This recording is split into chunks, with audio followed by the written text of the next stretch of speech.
Assalamu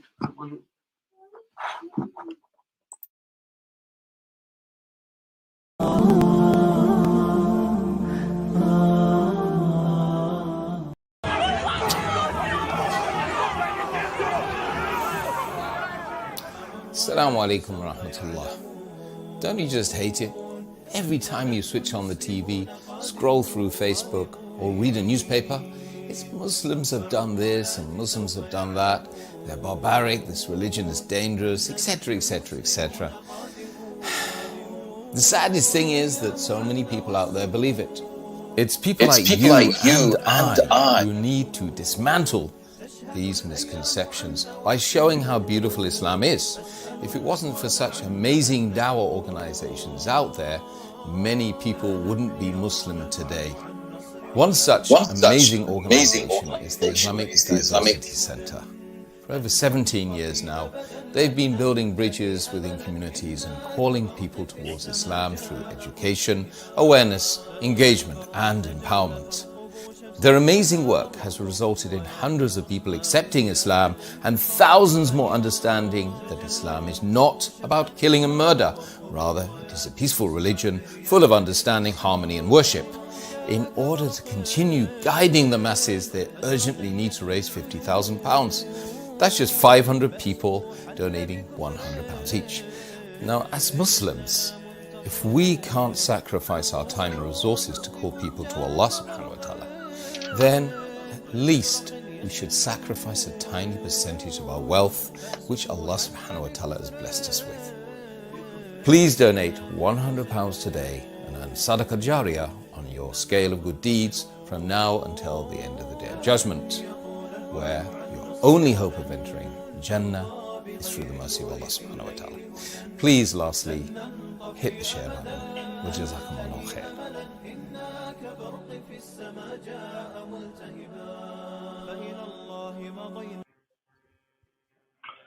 Assalamu alaikum wa rahmatullahi wa barakatuh. You're tuned into Newcastle Fast FM. Assalamu alaikum on what is the 9th day of Ramadan. SubhanAllah, can you believe it already? Bismillah wa qafa wa salatu wa salamu ala nabiyya al-Zistafa wa ali wa sahbihi wa manittada bihadihi amma ba'd. We are asking for your support today and I'm joined by Brother Bilal and Brother Kamran. Assalamu alaikum. Wa alaikum assalam wa rahmatullahi wa barakatuh. Yeah, great to see you brothers joining us inshallah, and hopefully we are going to be able to talk to our viewers inshallah. It's just so strange saying viewers instead of listeners anymore, you know. SubhanAllah, last year it's all listeners, this year it's all viewers, SubhanAllah.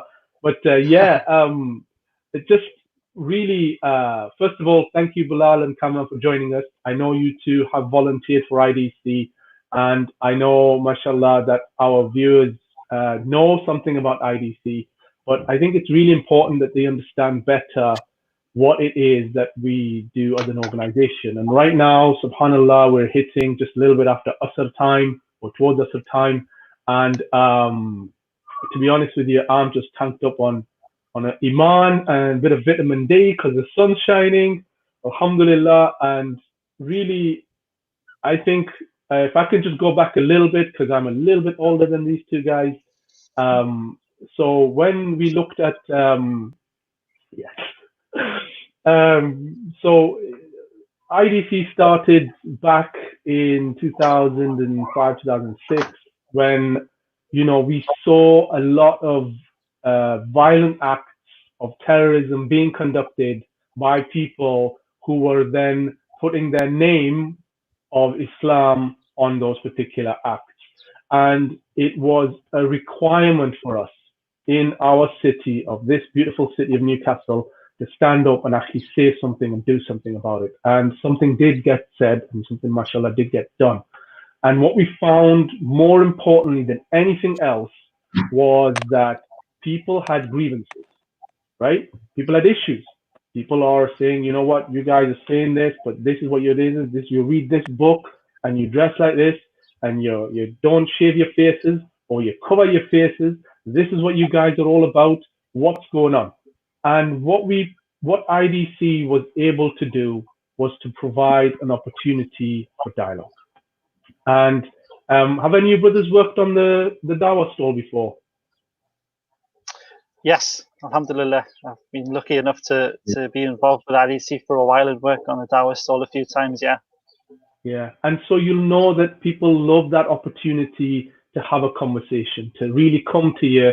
Maybe they'll test you out a bit, you know, are you really truly as open, as honest and transparent as you're presenting yourself to be? And once they realize that you are, they'll ask you some serious questions that are pertinent to themselves, that are really, you know, burning them inside, that this is what the Muslims are about, or this is what Islam's about, or this is what the media has told me, but I really, really want to know from your mouth what's the true situation. And I think that's what IDC offers the opportunity. There's education, there's projects, outreach projects that go out there, do stuff, and there's support for new Muslim brothers and sisters that come into this deen. Now, that's kind of the sort of the background of what we do with IDC. I'm going to turn to the next person on my screen, which is Bilal. Bilal, do you want to introduce yourself and let people know a bit about yourself and how you've been involved with IDC as well? Assalamu alaikum. So my name is Bilal. I volunteered. I was more heavily involved with IDC probably a few years back, and we're involved in all the projects, to be honest. Some of the ones that I learned from so the Dawah stall particularly, I realized that I definitely don't have the skills to work on the Dawah stall. It's not an easy thing to do. I think what we've got to do is respect the dais, the brothers and sisters who do go on there, because it's not something that anyone can just pick up and do.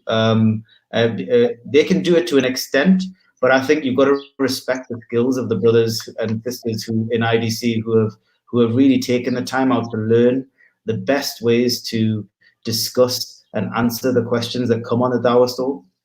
And I've been on it briefly, and I found it hard. I'll be honest. I preferred a quiet, gentle chat, one-to-one in a room with a person who's interested in something, and giving them my own kind of personal view on things. But speaking in front of large crowds, passers-by who might yell the odd thing from a distance and totally have a misunderstanding, it's really not the easiest thing to deal with. But the brothers are really, really tuned in and good at dealing with that stuff. But where I was more heavily involved was kind of helping out with some of the social initiatives. So I was around when there was various things like showing how Muslims help and contribute to community and society. So with feeding the homeless and the blood donation banks and helping the elderly,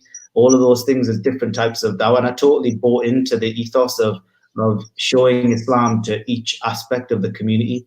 And that's what IDC does. And over the past couple of years, I've just been busy at work, so I haven't been as heavily involved on the front line. But I've kind of just watched them grow from strength to strength and become really, really leaders in the field. I really believe that what we've got is very, very special. And I think that the community that we've in the Northeast is very lucky. I think some of them don't really even realize the gem that we've got, is what is being done on the ground level. And all I would urge people to do is first and foremost is to come and find out. Like, that's what this is all about. And then obviously we do want people to help contribute, whether that's in their time or a bit of their wealth. But you need to know what you're giving to, and that's inshallah what we're going to help you know today, is to find out a little bit more about what IDC does. But just pick up the phone and ask, because you'll just see amazing work that's being done. Yeah, Jazakallah khair, Bilal. Thank you very much, and that's quite a comprehensive understanding of where you've come from. And just before I come to you, Kamran, I just want to the point that's arisen in my head is that, you know, the Prophet ﷺ did this in this particular way. You know, the Prophet ﷺ would have that one-to-one connection with people, whether that was out in the open when the Prophet ﷺ was in different places in public, or whether that was privately. These things were happening. But more importantly, the Prophet ﷺ was there to support the vulnerable, you know, look after the people who are the most vulnerable as well. And, you know, there's that very famous hadith of one of the companions who came late into Islam, but he went traveling with a group of people, and they went to a place where there was a king, and his name was Hercules, like Hercules, basically. Is kind of how the name gets translated too. And Abu Sufyan radiallahu anh. So he said, the king called me in and said, there's a man who's claiming to call people to Islam. Tell me about him. And Abu Sufyan at that time, he wasn't Muslim, and he said that if my friends hadn't been standing next to me when he's asking me these questions, I would have lied about the Prophet ﷺ. But because his friends were there, he didn't want to lie, because he didn't want to be called a liar, even though at that time he was so against Islam. And one of the questions Hercules asked him, he said, who follows him? Is it the wealthy? Is it the powerful? Is it the influential? Is it the elite? And he said, no, it's the poor, the needy, and those who are destitute, but those who are seeking the truth and seeking that honesty and that sincerity in the message. And when you look at it from that way, bro, you know, it kind of really opens your eyes up, you know, just having this bit of dialogue with yourself, Bilal, and in the sense of what IDC does and how it actually reaches out. MashaAllah, subhanAllah, there's so many different facets of the community. It's not just about this shiny gleam of this is what we do and we're lovely and polished. Well, actually, there's all these segments of our community, that there's all these issues going on. And as Muslims, we've got our responsibility within our local community, in our local area, to give to that, inshallah. I'm going to come back to you in just a second, Bilal. Kamran, if you could let our viewers know, mashallah, how you've been involved. I mean, I've known you for a while as well, mashallah. And to be honest with you, just before I get to you, Kamran, I've had both of you, Dr. Bilal and Kamran, give me some really good treatment. So we'll get into that maybe a bit later on, inshallah. But yes, do tell us, Kamran, about your experience with working with IDC. Just to follow on from what Brother Bilal said, I've been involved with IDC for I'd say about seven years now, through Brother Abu Tayyib, who's amazing. SubhanAllah, may Allah subhanahu wa ta'ala reward him for all the work he's done. I've been involved from a fundraising point of view and from the dawah side as well. So IDC provide me, I do a lot of dawah just off my own back. IDC provide me with all the material that I need in terms of Quran translations to send out to people. So I started a Quran project about 6 years ago, and I send out free Quran translations just like IDC to non-Muslims, and IDC have provided me with all that material. SubhanAllah, and they are absolutely amazing. All of the seminars that they put on, all of the workshops that they do, the fundraising appeals that they do, all the money goes exactly towards where they say it's going to go. And I've seen that, and that's why I'm still involved. I mean, I do my own charity stuff, but I'm heavily involved with IDC in that sense because I've seen the work they do. It's absolutely amazing. So to anyone who's watching out there, please donate money towards the appeals that we do, because the money goes towards where we say it's going to go, and it makes a massive difference. IDC, Brother Bilal was saying, they're absolutely amazing in the work that they do in the community, and they're very open and very, very approachable for brothers and sisters as well. So, yeah, pretty much it. And inshallah, I'll always be involved. I've got a very soft spot for IDC and the work that they do. And dawah, like you were saying before, Brother Waj, it's so important in today's society for us to be giving dawah because of the narrative on Islam. It's very important that we give dawah and invite people to Islam and show people what the religion of Islam actually teaches and actually preaches, instead of what the media will have people believe. So, subhanAllah. Yeah, subhanAllah, jazakallah khair, Kamran. And like you said, mashallah, because you've connected with IDC in that way, even though you're doing your own thing, you've had that support, and you know the impact of dawah. It's not about the message, it's how you convey that message, and it takes a skill set, it takes a certain discipline. You know, mashallah, like the brothers who do the dawah stalls, I've got so much respect for them, as Bilal was sort of touching on. It's a different type of communication that happens in that space.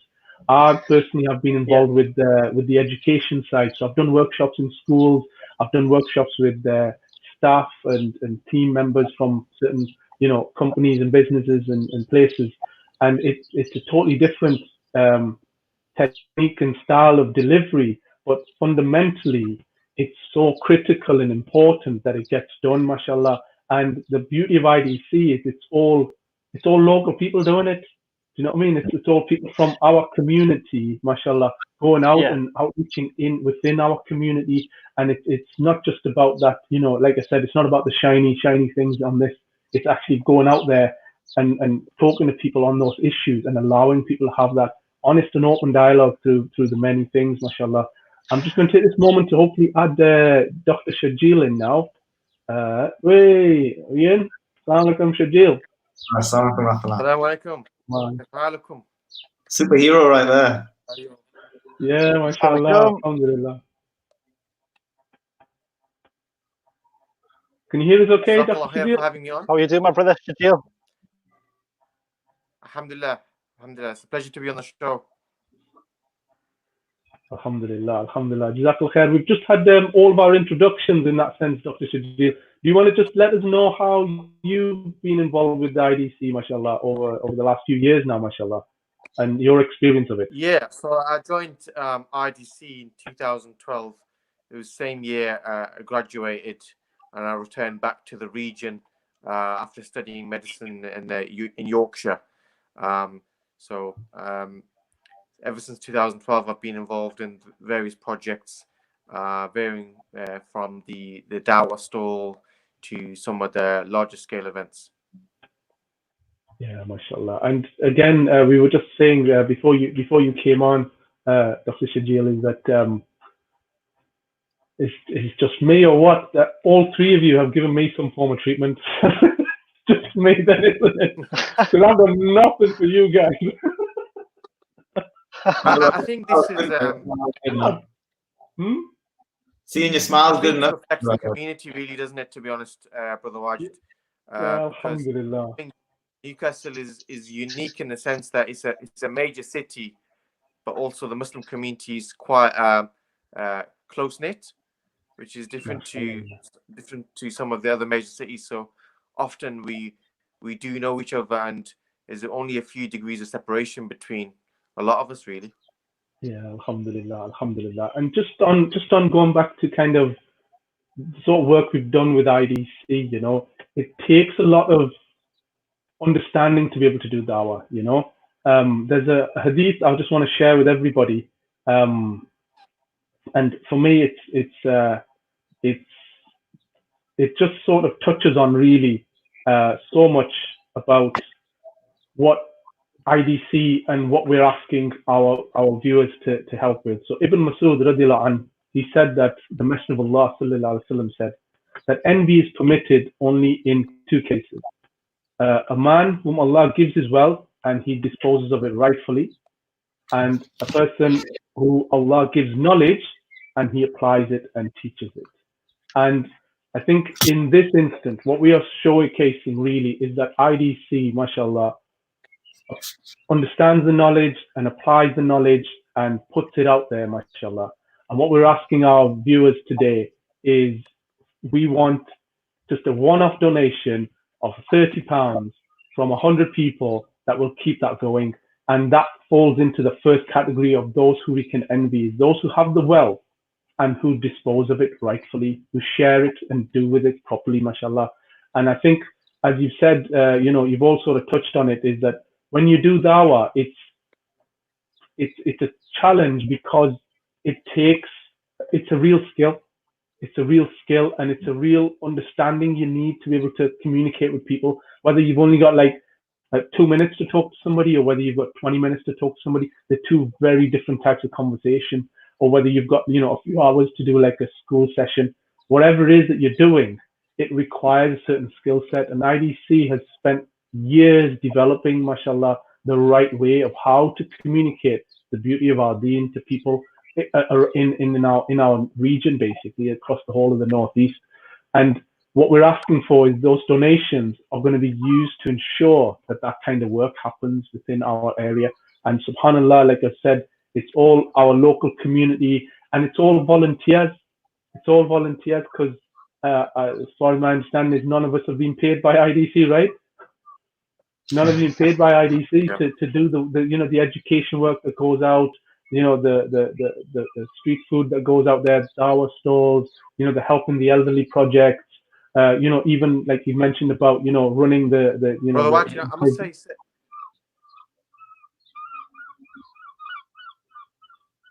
that again? yeah, I must say it's a very professional setup as IDC.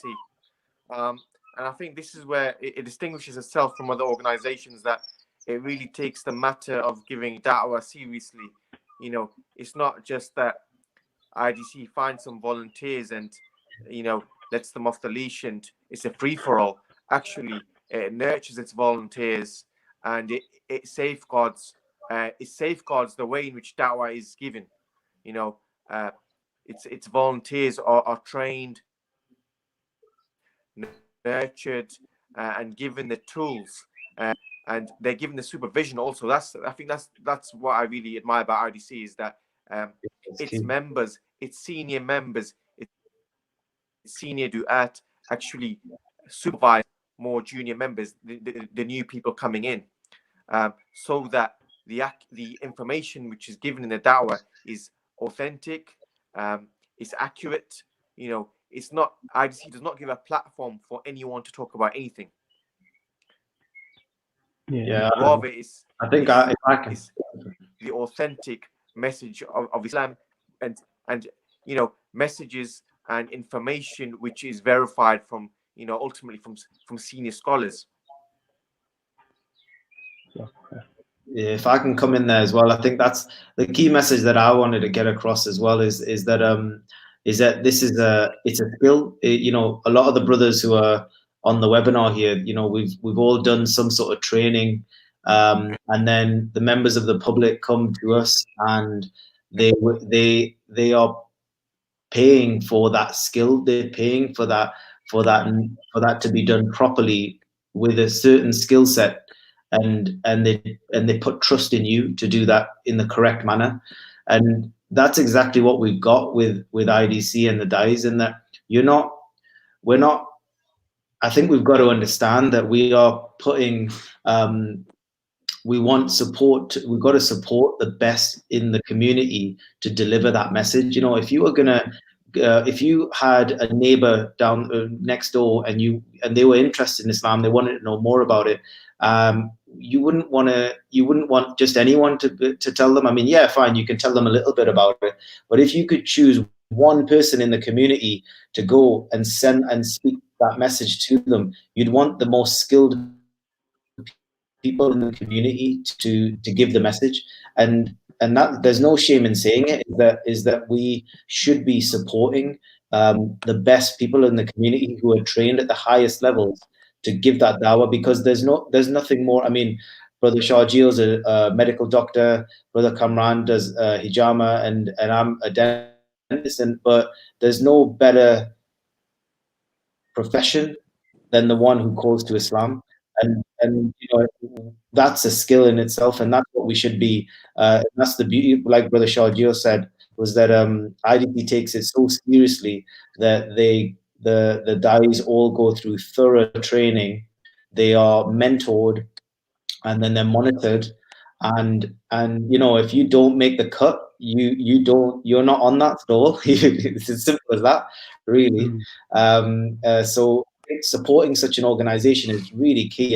And just to come back to a point that you said, Wajid, was that they're all Geordies, and the fact that is such a positive on the Dawah stall, when there's a guy there, he's got a massive beard, he's talking to a skinhead, starts having a good yell at him, and then all of a sudden the Dai opens his mouth and he's a Geordie, he's a full-on Geordie, he's got just as strong as accent as the skinhead. It breaks all barriers. So to have those local people giving the message to their own brother, to their own neighbors, you just can't beat that, man.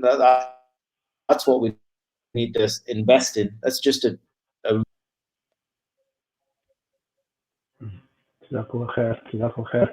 and just subhanAllah, because you know, I think the other thing that people need to understand, and I think it doesn't quite get understood, is how difficult it is to run as a charity organization.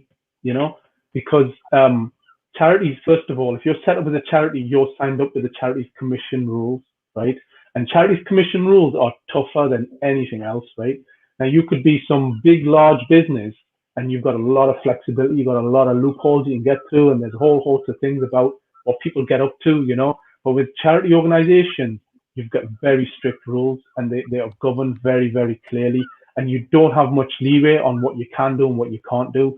And one of the most important things about the way that IDC works is that all the money you get goes into all these different areas of projects and ways of working. And that's really, really important, because in the charity sector, sometimes you might get funding for a bit of money and you can only do that work in that particular way. And if I can use this as an example that's just sort of coming to my head, it's like asking Dr. Shajil to say, listen, you're a doctor, you know what you're doing with your hands, can you fix me car, right? And that's not the best use of Dr. Shajil's skill set, do you understand? Or, you know, it's about what you get and how you utilize that.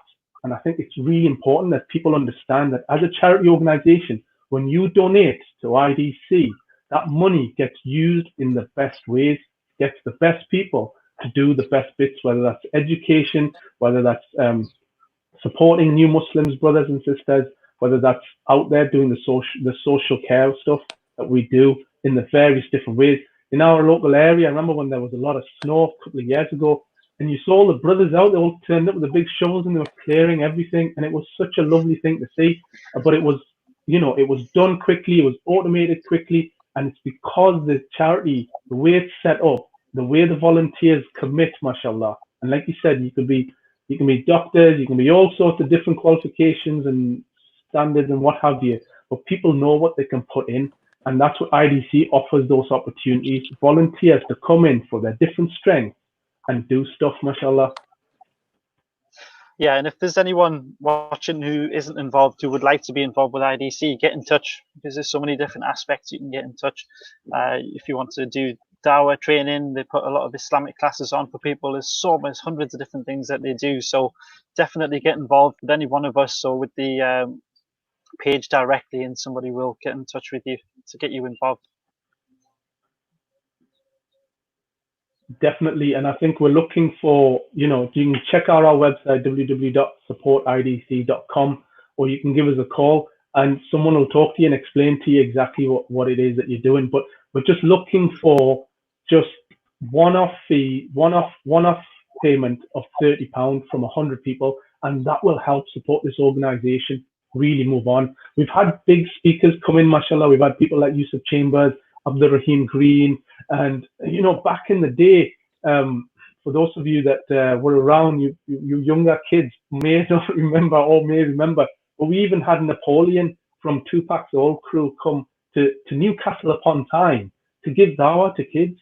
Now just think about that for a moment. Tupac had a crew, right? And it was called the Outlaws, right? It was Outlaws, wasn't it? His crew was called the Outlaws, and he had who did he have? He had Napoleon, he had Gaddafi, he had all these different people who he named them that. And the brother Napoleon, after Tupac got shot dead, and he has confirmed that Tupac is dead, by the way, right? Despite all the conspiracy theories that go on about that. And he said after that there was a time when things went a little bit awry with so many things, and what happened was, I think his brother got shot, and he was in a parking lot, and he was angry, and he was kicking off, and he was really stressed out. And someone just calmed him down, spoke to him, and said, "Look what you're doing, what you're trashing your car for. You know what I mean? It's not going to do you any good." He had a conversation with him. SubhanAllah, Napoleon became Muslim, and he became like this amazing person, mashallah, because he's got the language, great lyrical skills. And so what Abu Tayyib, mashallah, did and arranged through IDC was to get him to come to Newcastle upon Tyne. Of all the places in the world, think about it. Napoleon coming to Newcastle upon Tyne, and we walked up and down the streets at 9-10 o'clock at night. At night, not in the day, because at night that's when the kids are hanging out on the street corners. That's when they're getting up to what they shouldn't be doing. And Napoleon was talking to them, saying, "Do you know who I am? Do you know what you're doing? It's not the rap that's glamorizing it. That's the reality. This is your reality. This is where it's going to end up." And that direct conversations with these young people, getting them off the streets, getting them into organizations and just really utilizing their time more effectively. You don't get to do these kind of projects unless you've got something to pay people with. You know, like I said, mashallah, we're all volunteers, but still, you know, you've got overheads to pay. You've got to pay the rent. You've got to pay printing. You've got to pay people in some ways. And people, like you said, mashallah, you know, we've got the best of training, but it takes time to develop that training. People have to commit to that training, to developing that training, and that's their time and money. They don't ask anything for that. They don't ask for anything for that. So what we're really asking for, subhanAllah, is money that's going to get used to keep the organization going, to keep the center running across this whole region. Because I'll tell you now, there's nothing like it in the UK. There's nothing like it. SubhanAllah, SubhanAllah. People, if you want to donate, brothers and sisters, you can head over to supportidc.com and make a donation of £30. We're looking for 100 people to donate £30. If you want to donate more than that, you absolutely can. You can ask your friends, you can ask your family, do a plug on your own social media, because this will all count as Sadaqah Jariyah for you as well. So please head over to supportidc.com. And there's links on there where you can make a donation. So we're looking for 100 people to donate £30. So who's going to be the first person to donate today? Yeah, mashallah. Be the first. Can you hear me? Sorry. Yeah, I can hear you, mashallah. And be the first to revive a sunnah in that sense. Be the first one to put it down, and you'll get the reward for everything that happens after that, because you've got the ball rolling. I'll be the first. Subhanallah. Taken. MashaAllah. Okay, alhamdulillah, that's brilliant. SubhanAllah. May Allah subhanahu wa ta'ala accept it from you and multiply your deeds. And Ameen. I'll second that then. Okay, mashallah. Well, I'm gonna have to come in third then, but all right then, mashallah. Ameen, so that's mashallah. We're off the mark. We're leading by example. We're off the mark. SubhanAllah. So that's 3 down, 97 to go. SubhanAllah. So I've also done a broadcast on all of my social media platforms on Snapchat, Instagram, WhatsApp. So as and when people donate, I'm just grabbing a pen and piece of paper here. I'll inform you as well as and when people donate as well, inshallah. Let's try and get the full 100, inshallah. Yeah, so inshallah, like you said, lead by example, mashallah. And we're volunteers, like I said, we're not getting any pay through this. We would do this because, subhanallah, we are committed to what the organization, the ethos of it, you know, it's about what it does and the impact it has. And like I said, I've done stuff within schools and I've seen the difference it makes to people. You know, we've had those long conversations. And I think one of the more important things that will get discussed later on is the support that gets provided to new Muslims, you know, to sisters and brothers who come into the deen. Because, you know, like, I know we're on lockdown now, but when people sometimes become Muslim, that, you know, they get locked out, you know, they get shut out of elements of their community, elements of their family. And, you know, IDC doesn't just sort of take the shahada and go, right, that's it, you know, off down the road you go. There's a strong support mechanism that's there, mashallah, to help sisters and brothers really understand what they need to do and they get that emotional human support, really, because that's what it comes down to, doesn't it? Yeah. Absolutely. Alhamdulillah, alhamdulillah. So yes, again, just to remind you, brothers and sisters, mashallah. So we need 97 more, mashallah, to donate £30. 97 more people to donate £30, inshallah. And as we're heading towards 6 o'clock, inshallah, we're going to have a few of our bigger supporters, mashallah. Ilyas Kurmani is coming on, mashallah. And Yusuf Chambers will be joining us as well, inshallah, from 6 o'clock onwards. And they'll be talking to you and explain to you the power of this. But the other thing I think what's really also important to understand about IDC is we've become, mashallah, what you call a good working model, right? And what that means is we've had organizations from the south of the region and from other places in the world that have said, we really like how you do this. Can you show us, right? And IDC has never held back from sharing how to help other organizations get themselves bigger and better, because IDC is not about its own ego and its own name. It's all about reaching out to as many people as we can, inshallah, with the haqq, with the truth. And that is our job, subhanallah, you know. That's our purpose in the sense of what we're here to do. And like you said, we can have all sorts of different careers, but what is it that we're actually out there trying to achieve for ourselves in this life and the hereafter, and what better month to do it in? SubhanAllah.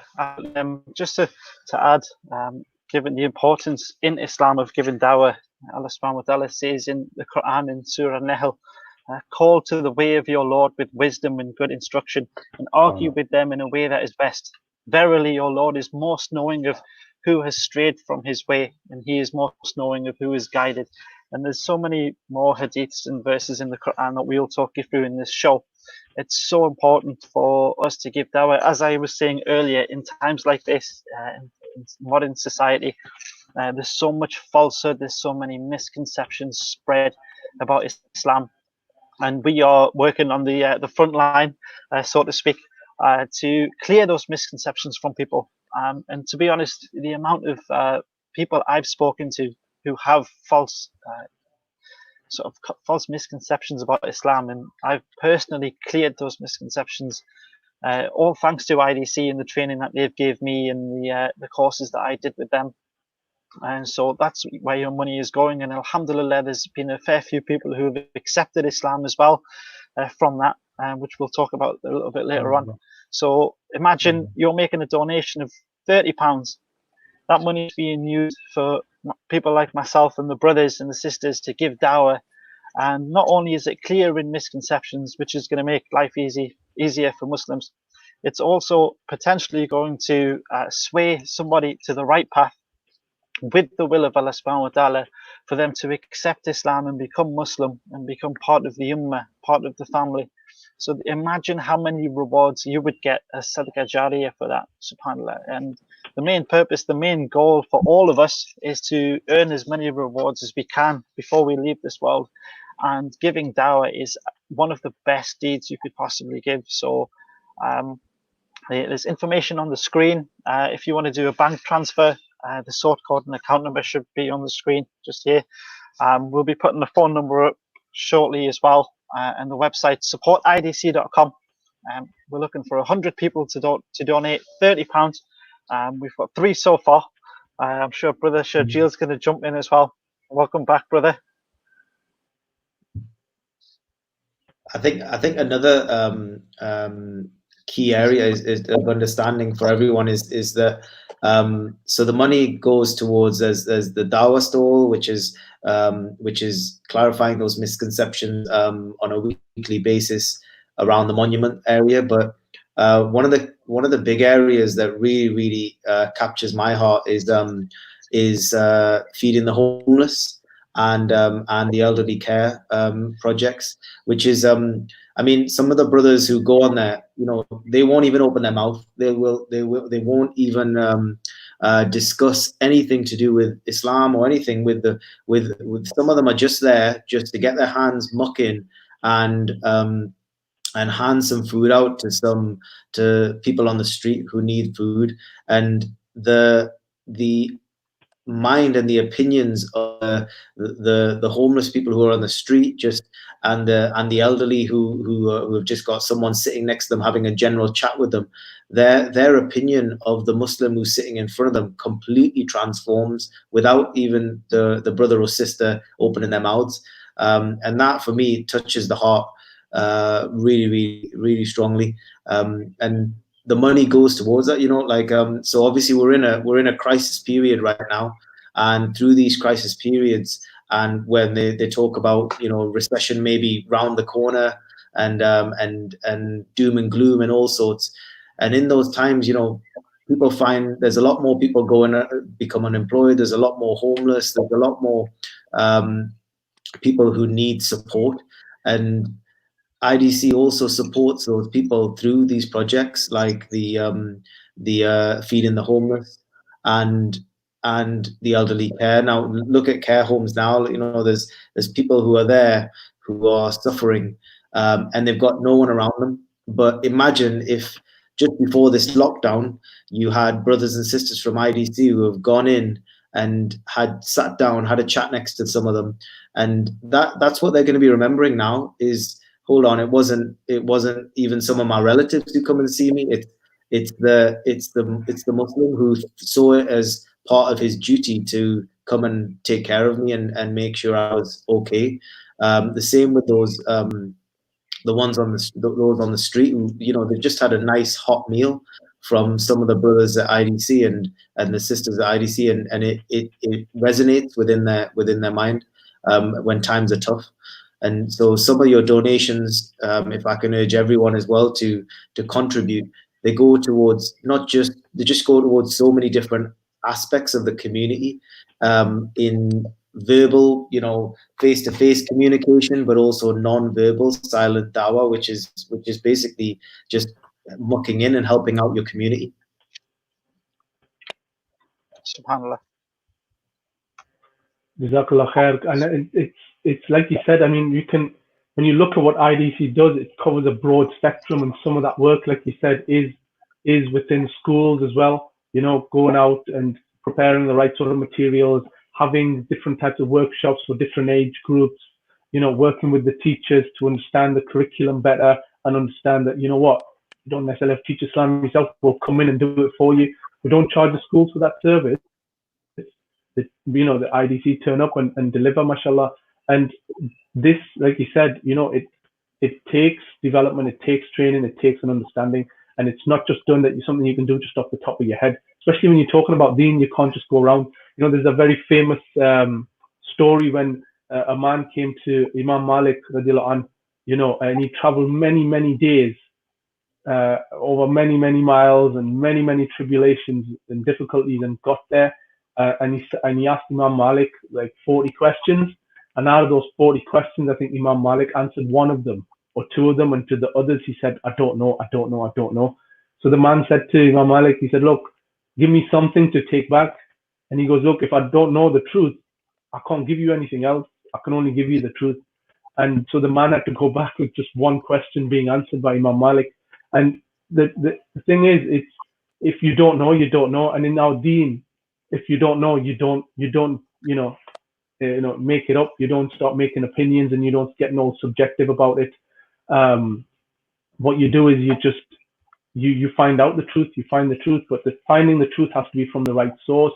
It has to come from a true understanding and the context of it, because all the misconceptions that are out there are all about verses taken out of context, hadith taken out of context, and even behavior and actions of Muslims justifying themselves out of context. Subhanallah.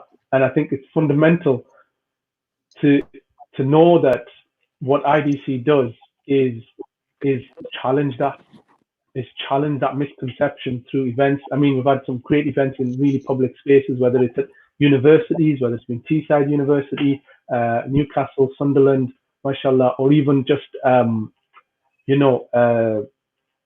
Newcastle City Library. I mean, I remember one of the presentations I got done there, they had this really old authentic Quran, and it was like this big, and it was it was really this big, mashallah, and it was so, mashallah, huge. And I just remember when my kids saw it, they were like, subhanallah, what is this, Dad? And we were like looking at it, and they were just awed by this Quran, but it was just so, it was such a great thing to get in. But these sort of things that, you know, they take time to organize, they take people to organize them. It takes money to make it happen as well, you know. Just because you're doing it for the sake of the dawah doesn't mean that, you know, it's free.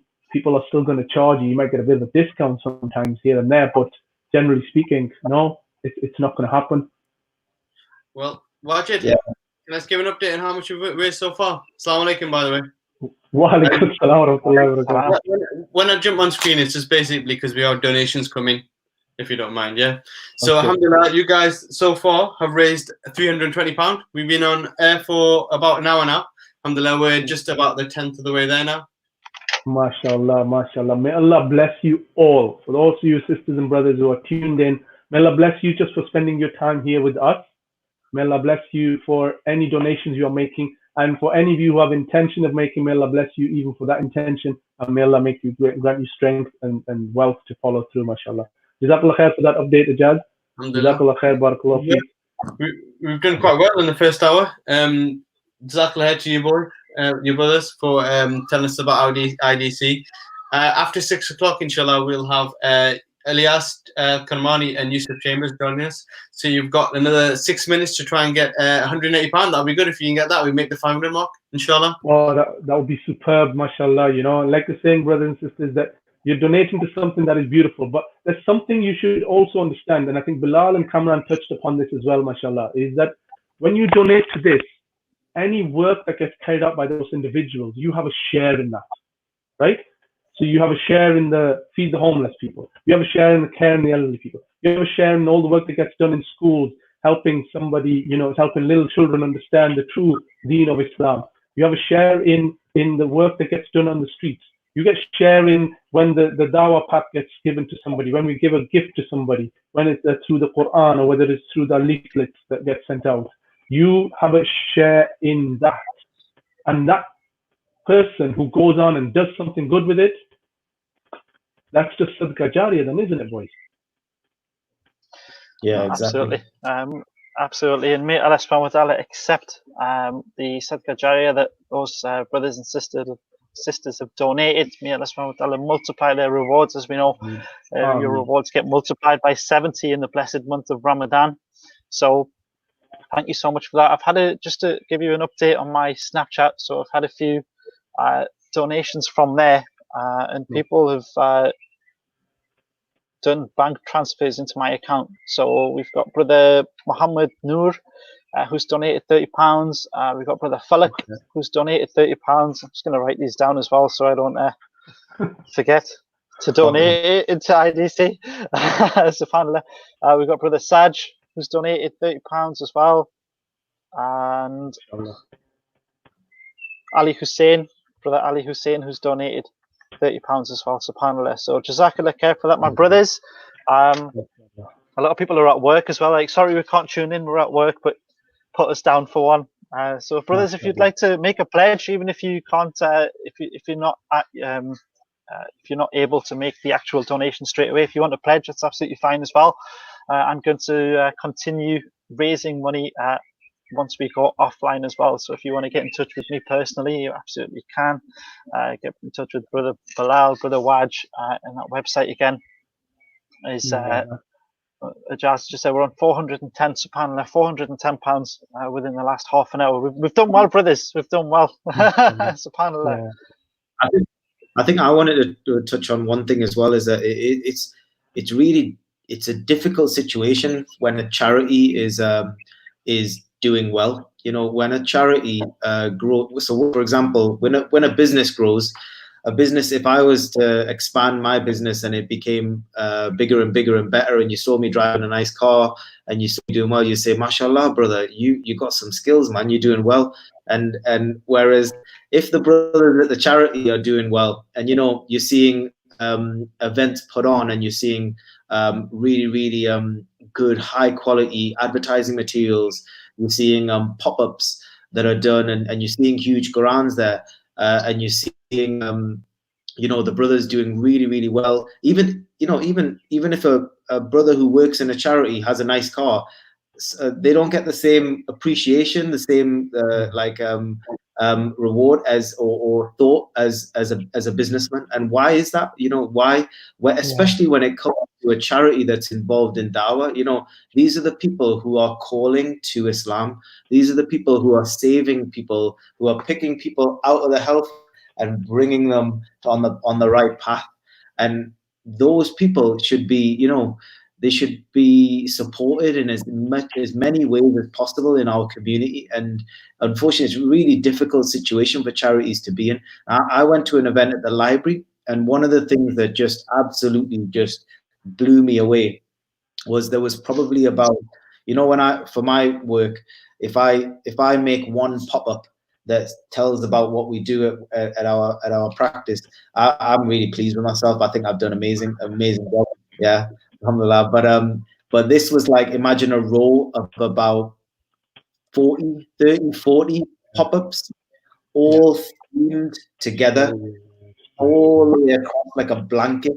And the way it was designed, the way I was talking through the history of the Quran or the history of Islam, And the way it was put together, you saw people coming into this was at Newcastle Central Library. You saw people coming and walking across, reading each and every pop-up, and they were just taken on a journey through Islam. Now, that takes someone with a creative idea. It takes a designer to put it together. It takes someone to get the content together.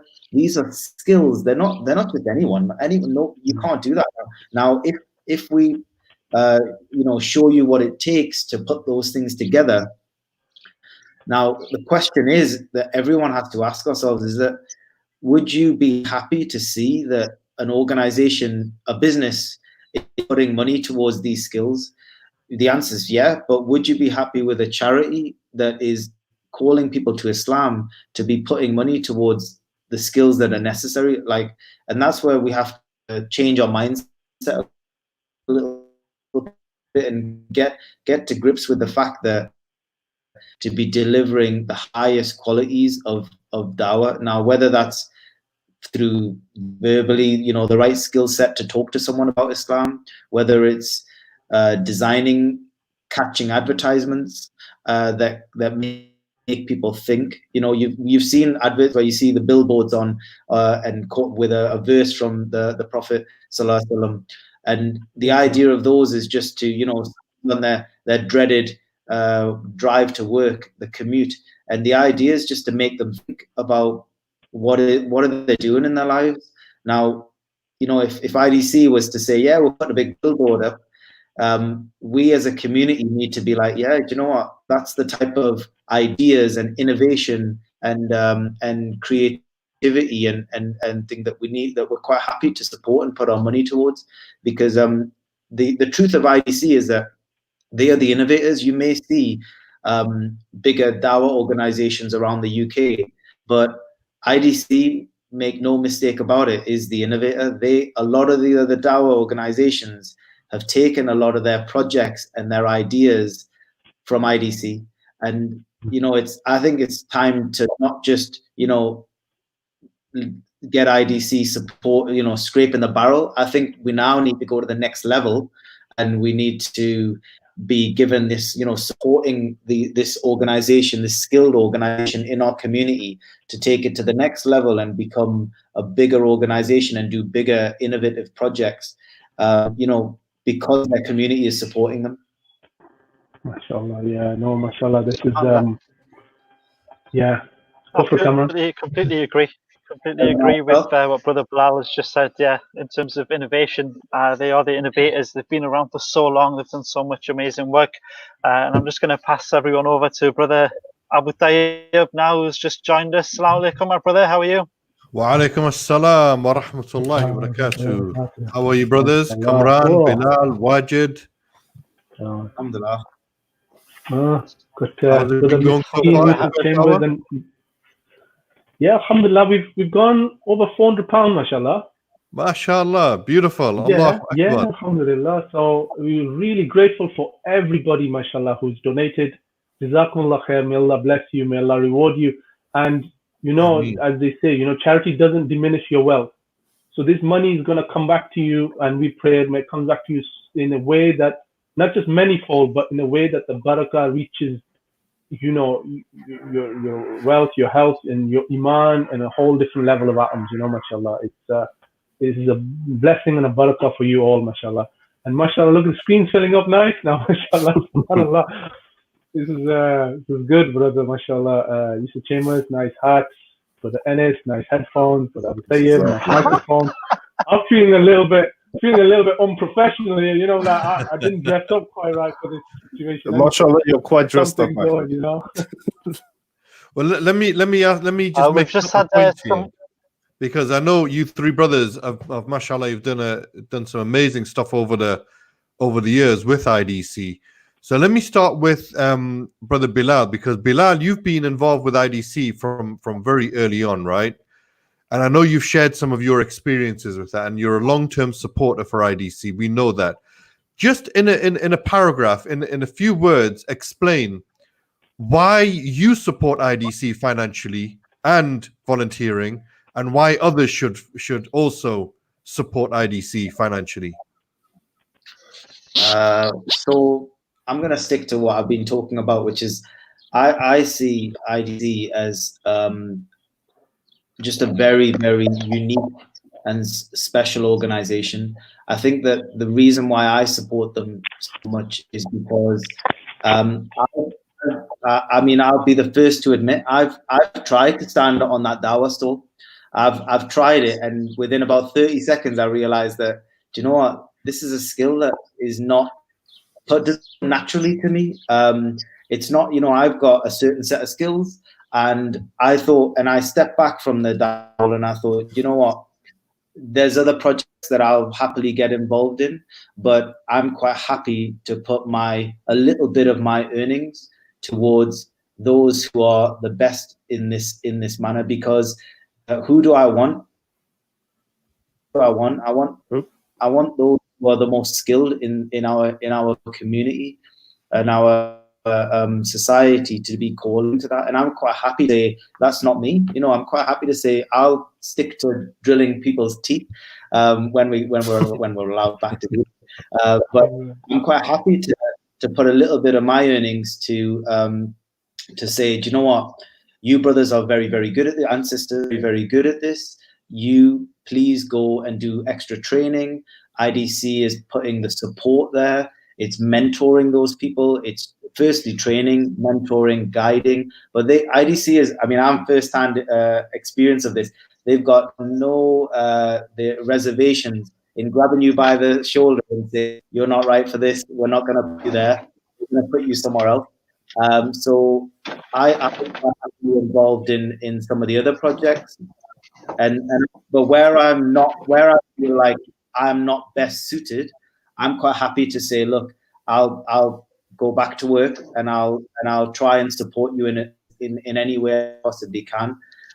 Why I think others should support is because, you know, get to know IDC. You have if you're from the Northeast, you have got a gem on your doorstep. You've got skilled brothers and sisters, and not just that, you've got an organization that is professional, that doesn't, you know, take half measures.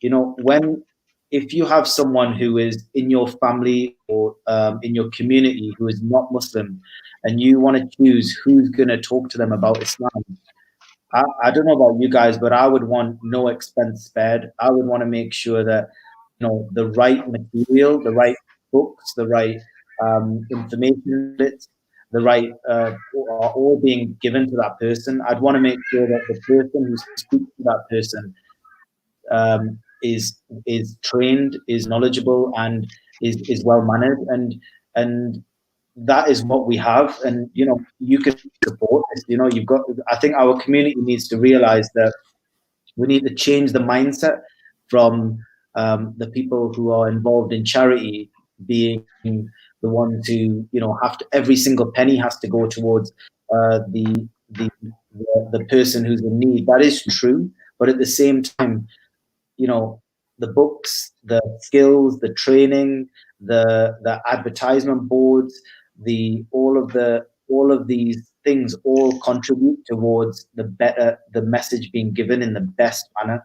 So I think we need to change the mindset to saying, you know what, we want to see our organization, Dawah organization, turning into, you know, a big, you know, almost like a corporate business. You want to see it like I was saying before, I don't know if you were hearing me, but if my business was to thrive and I was to roll up in a really nice car, everyone would say, mashallah, brother, you're doing really well. You must have some really good skills.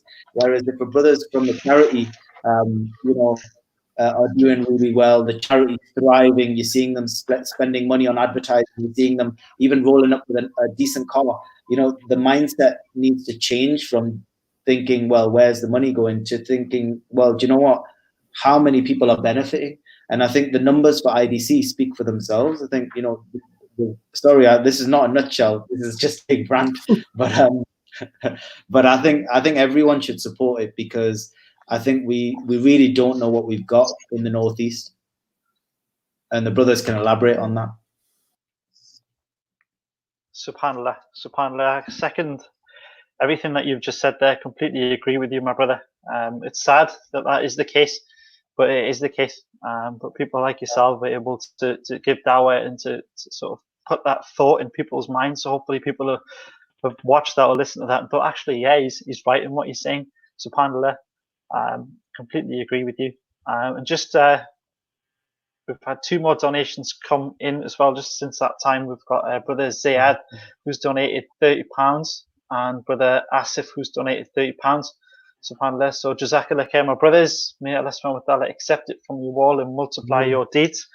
I came across this verse. Every time I read the Quran, I always come across different verses, some that I've never sort of remembered before. And every time you read the Quran, you do, don't you, come across verses that you don't quite remember. There's one in Surah Baqarah where Allah subhanahu wa ta'ala says, the example of those who spend their wealth in the way of Allah is like a seed of grain which grows 7 spikes, and each spike is 100 grains, and Allah subhanahu wa ta'ala multiplies his reward for whom he wills, and Allah is all-encompassing and knowing. SubhanAllah. So just think of that verse there. And again, as I was saying earlier, your reward is multiplied in Ramadan as well, so for each donation. So Jazakallah khair, Brother Ziyad, Brother Asif, who both donated £30 each, and that's taken us closer to our target. If anybody else wants to donate, you can head over to supportidc.com and you can donate directly. We're looking for 100 people, 100 generous, kind-hearted people to donate £30 each or more. So please contact us at supportidc.com. The information should be on the screen as well. Ask your friends, your family, share our social media page. If you're watching on Facebook, please share our page as well. Jazakallah khair. Brother Kamran, it's interesting because you've been involved with IDC in the past, getting trained up and coming to the classes, and it's inspired you to do dawah as a result of being involved with IDC. So share a story of some of the dawah that you've been involved in and how that has been inspired by IDC and what the results, the impact of it has been. Alhamdulillah, yeah. No, I remember the first time I met you. I was brought up quite culturally. I had quite a cultural upbringing, and when I met you, SubhanAllah, the way you were teaching I think it was the Aqidah class that I came along to, and the way you were teaching, the way you were putting it across was in a manner that I was accustomed to. Obviously educating in this country. SubhanAllah. And I kind of took to you personally. Started looking up to you as a role model, and you are a role model for me even now. SubhanAllah. So may Allah subhanahu wa ta'ala reward you for that. And I was inspired directly by you in all of the work that you've done. And I wanted to start being like you. SubhanAllah. Brother, you should be making dua that you're better than me, not like me. Yeah, make dua to Allah that you. But also, no, absolutely. It's part of Islam to be humble as well, So there you go. Yeah, that's it. I'm trying to be modest right now. SubhanAllah. But no, that was it. And it was a lot of the work that you guys did on, sort of clearing misconceptions on terrorism. And I remember when the attacks happened in Paris. This is actually a good story, alhamdulillah. When the attacks happened in Paris, I think it was about 3 years ago. The suicide bombings that happened in Paris, and you guys did a lot of, you posted cleared a lot of the misconceptions, and I took inspiration from that, and that was the day I decided to start doing what you do in terms of sending out free Quran translations to non-Muslims. And when I did that, there was a brother called Glenn who started messaging me about. Yes, yeah. So he started messaging me saying, Muslims are terrorists, and look what you have done in Paris and all that kind of thing. So I started giving him dawah. I took a Quran translation from you that day and sent it to him, and he started reading it. And to cut a long story short, he ended up accepting Islam. SubhanAllah, and he was SubhanAllah, a really beautiful brother. He accepted Islam. He started practicing the deen. I introduced him to yourself as well. So that's one of the stories that sticks out in my mind all the time. And it's interesting because you've got a project which you distribute the Quran to anybody, any non-Muslim who wants it. It's quite a good project, actually. You take the Qurans from us in English, you put it out there in the public sphere, and you ask anyone, any non-Muslim who wants a copy of the Quran, you just post it out to them, and then you deal with any questions or issues afterwards. It's a very, very good project, I have to say. Yeah, because in modern society, that's how people want everything given to them. They want everything handed to them, and sadly, a lot of people are like that. And I thought, okay, that's fine. Let's turn a negative into a positive, and we'll do that. So if anybody would like a free Quran translation, just get in touch, and we can absolutely send you one out. And if you've got any questions on Islam, you can message me or any one of the other amazing 5 brothers or any brothers or sisters at IDC. We'd be more than happy to answer those questions for you. There's just another 2 donations that have came in via WhatsApp from 2 of my cousins watching from Bradford. So Jazakallah khair to those guys. That's another 2 donations of £30. People, please keep donating. We're getting so close to our target, so please keep donating. SupportIDC.com, or anyone who knows me personally, drop me a message on any social media platform. And even if you can't make the donation right away, you can make a pledge and tell me you want to make a donation, and then I'll hunt you down later to get that money from you. May Allah subhanahu wa ta'ala accept it from you all and multiply all of your deeds, inshallah. Jazakallah khair. Okay, we're going to have one last message from Wajid, and then we're going to play the IDC showcase video so you can see all of the work that we're doing directly on the ground, inshallah. So Wajid, some final words, please, bro. Quickly, what I'll say is, I know the brothers have talked about the different things, but I think one of the things that when you involve yourself in something like this, it's actually good for your iman. Yeah, because you're actually doing something, whether it's through speech, whether it's through your deeds, or whether it's through your donation. This can actually affect your iman and increase your iman. And ultimately, that's what it's about. I mean, it's great to have these projects going off and doing stuff, but if you, inshallah, give sincerely, as I mentioned in that hadith, if you give sincerely with your wealth or with your time or with your knowledge, and it uplifts your iman. When your iman increases, then your other actions improve. But when you taste that sweetness of iman, you become a better person. You're happier, you're a bit more relaxed, a bit more chilled out. And you know what? Alhamdulillah, it just uplifts you. And to be able to be part of something like this, where, like the brothers have mentioned, it's on our doorstep. You can see the impact of what it does in schools, on the streets, and everywhere in between, mashallah. This is for our iman, and it's our iman that builds up, and we do our sadaqah jariyah long after we have left this dunya, and may Allah accept all of our efforts, inshallah. Ameen. Ameen. Jazakallah khair. We're going to go to a showcase. Sorry, go on. So if I could just quickly jump in, the donations are starting to come in now. SubhanAllah, somebody, Brother Shanu has just donated £100. Jazakallah khair, my brother. Yeah. Allahu Akbar, amazing. Allah accept it from him and his family and give him the best in this life and the next. Ameen. Ameen. Ameen. Good. So we're going to play the showcase video now, and then we're going to have Yusuf Chambers. Why have you got Miskeen Yusuf Chambers on there, bro? What's going on? I was going to say Miskeen. Yusuf, Assalamu alaikum. Wa alaikum salam rahmatullah. It's just in case anyone asks me for a donation. No. So they know exactly where they stand with me. You know what I mean? No, alhamdulillah. I just thought, a lot of people have ustad, they have sheikh, they have this. I'm just saying it the way it is. Miskeen. May Allah reward you, and may Allah make you rich in this life and the next life, inshallah. Ameen. Ajma'in, all of us. Yeah. Good. All right. So let's take a short break. Let's put the showcase video on, and then we're going to be back to continue this program. We've got Enes. Assalamu alaikum, Enes. How you doing, bro? Alhamdulillah, bro. Are you ready for this? Bro, I'm always ready, man. The Macedonian I'm always ready. La, Kaval. I was tempted to put Balkan man there, but I didn't. And now you're putting it up there, bro. Come on. Alhamdulillah. All right, we're going to be back shortly, inshallah. So we'll take this short break, and then we're going to be back. Jazakallah khair.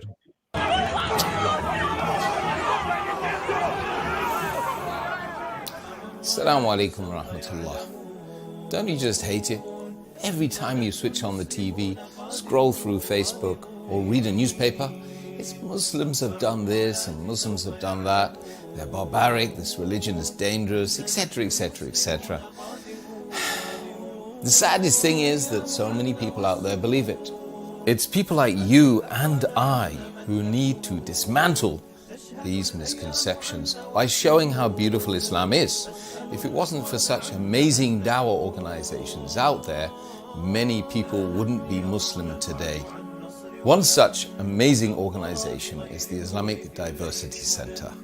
For over 17 years now, they've been building bridges within communities and calling people towards Islam through education, awareness, engagement, and empowerment.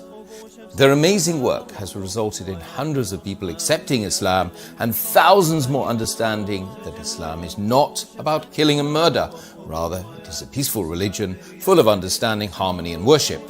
In order to continue guiding the masses, they urgently need to raise £50,000. That's just 500 people donating £100 each. Now, as Muslims, if we can't sacrifice our time and resources to call people to Allah subhanahu wa ta'ala, then at least we should sacrifice a tiny percentage of our wealth, which Allah subhanahu wa ta'ala has blessed us with. Please donate £100 today and earn Sadaqah Jariyah on your scale of good deeds from now until the end of the Day of Judgment, where your only hope of entering Jannah is through the mercy of Allah subhanahu wa ta'ala. Please, lastly, hit the share button. Wajazakumullahu khair.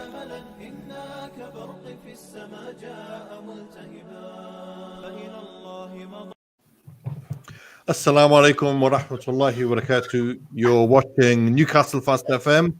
This is the IDC, the Islamic Diversity Centre's live fundraiser. In the studio, we have, I'm not going to call you Miskin Yusuf Chambers. I'm not doing that. We've got Yusuf Chambers, my dear brother, my beloved brother, the one whom we've known for so many years and has been a long-term supporter for IDC. Not just a long-term supporter, I have to say. He's been actively involved in many of the projects that we've been running over the years as well. And he's seen direct, firsthand, the impact of the work that we're doing. And he's going to share that with us in a moment as well, inshallah. Assalamu alaikum, Yusuf. Wa alaikum assalam wa rahmatullahi wa barakatuh. Abu Tayyib. How are you, bro? Alhamdulillah. Good, mashallah. Yes, good. Glad to see you again. It's been a while. Why, let me ask you a question though. Why are you dressed like Where's Wally today? What's going on? He's brother Miskin, bro. You know, I've been on so many shows, right? And online so much. I've got to reinvent myself every time. So I look fresh and exciting. That's why I call myself Miskin. People, they look up. You know what it is? People start looking up when you change your situation, change your clothes. You know, we've all got our children around and they're doing cooking and stuff like this in the kitchen and making lots of noise. So if you hear them in the background, please forgive me. Yeah, so basically, I mean, you know, I was on a show with Sheikh Hussein Yee this morning. And, okay. Yeah, it was just. How is Sheikh, man? He's a legend in the dawah, as they say. Yeah, he loves the dawah. His whole life is about dawah. I mean, as you know, he's a sheikh, studied in Medina. I think he spent about 15 years there, and now he's got his own center, and it's a real model for the dawah. Yeah. Some of the sweetness of the way he talks about non-Muslims, you know, and explaining to them about Islam, it just makes you feel so humbled. But you know, you feel very humbled, and it's beautiful. Beautiful. We've got to get him on the show. We can get him on the show, you know. Let's get him on. Let's get him on. Let's get him on, inshallah. And I think we also have our brother Enes, the Balkans legend. How are you, Enes? Balkan representative, eh? The representative of Balkans, bro. Alhamdulillah, bro. At least we try, you know. Unlike you, just a disclaimer, I am gonna call brother Yusuf Chambers actually brother Miskin for the rest of the, you know, since you put it out there, you're gonna be called like that, bro. Sorry, but you know, I just have to put it out there. Subhanallah. No problem.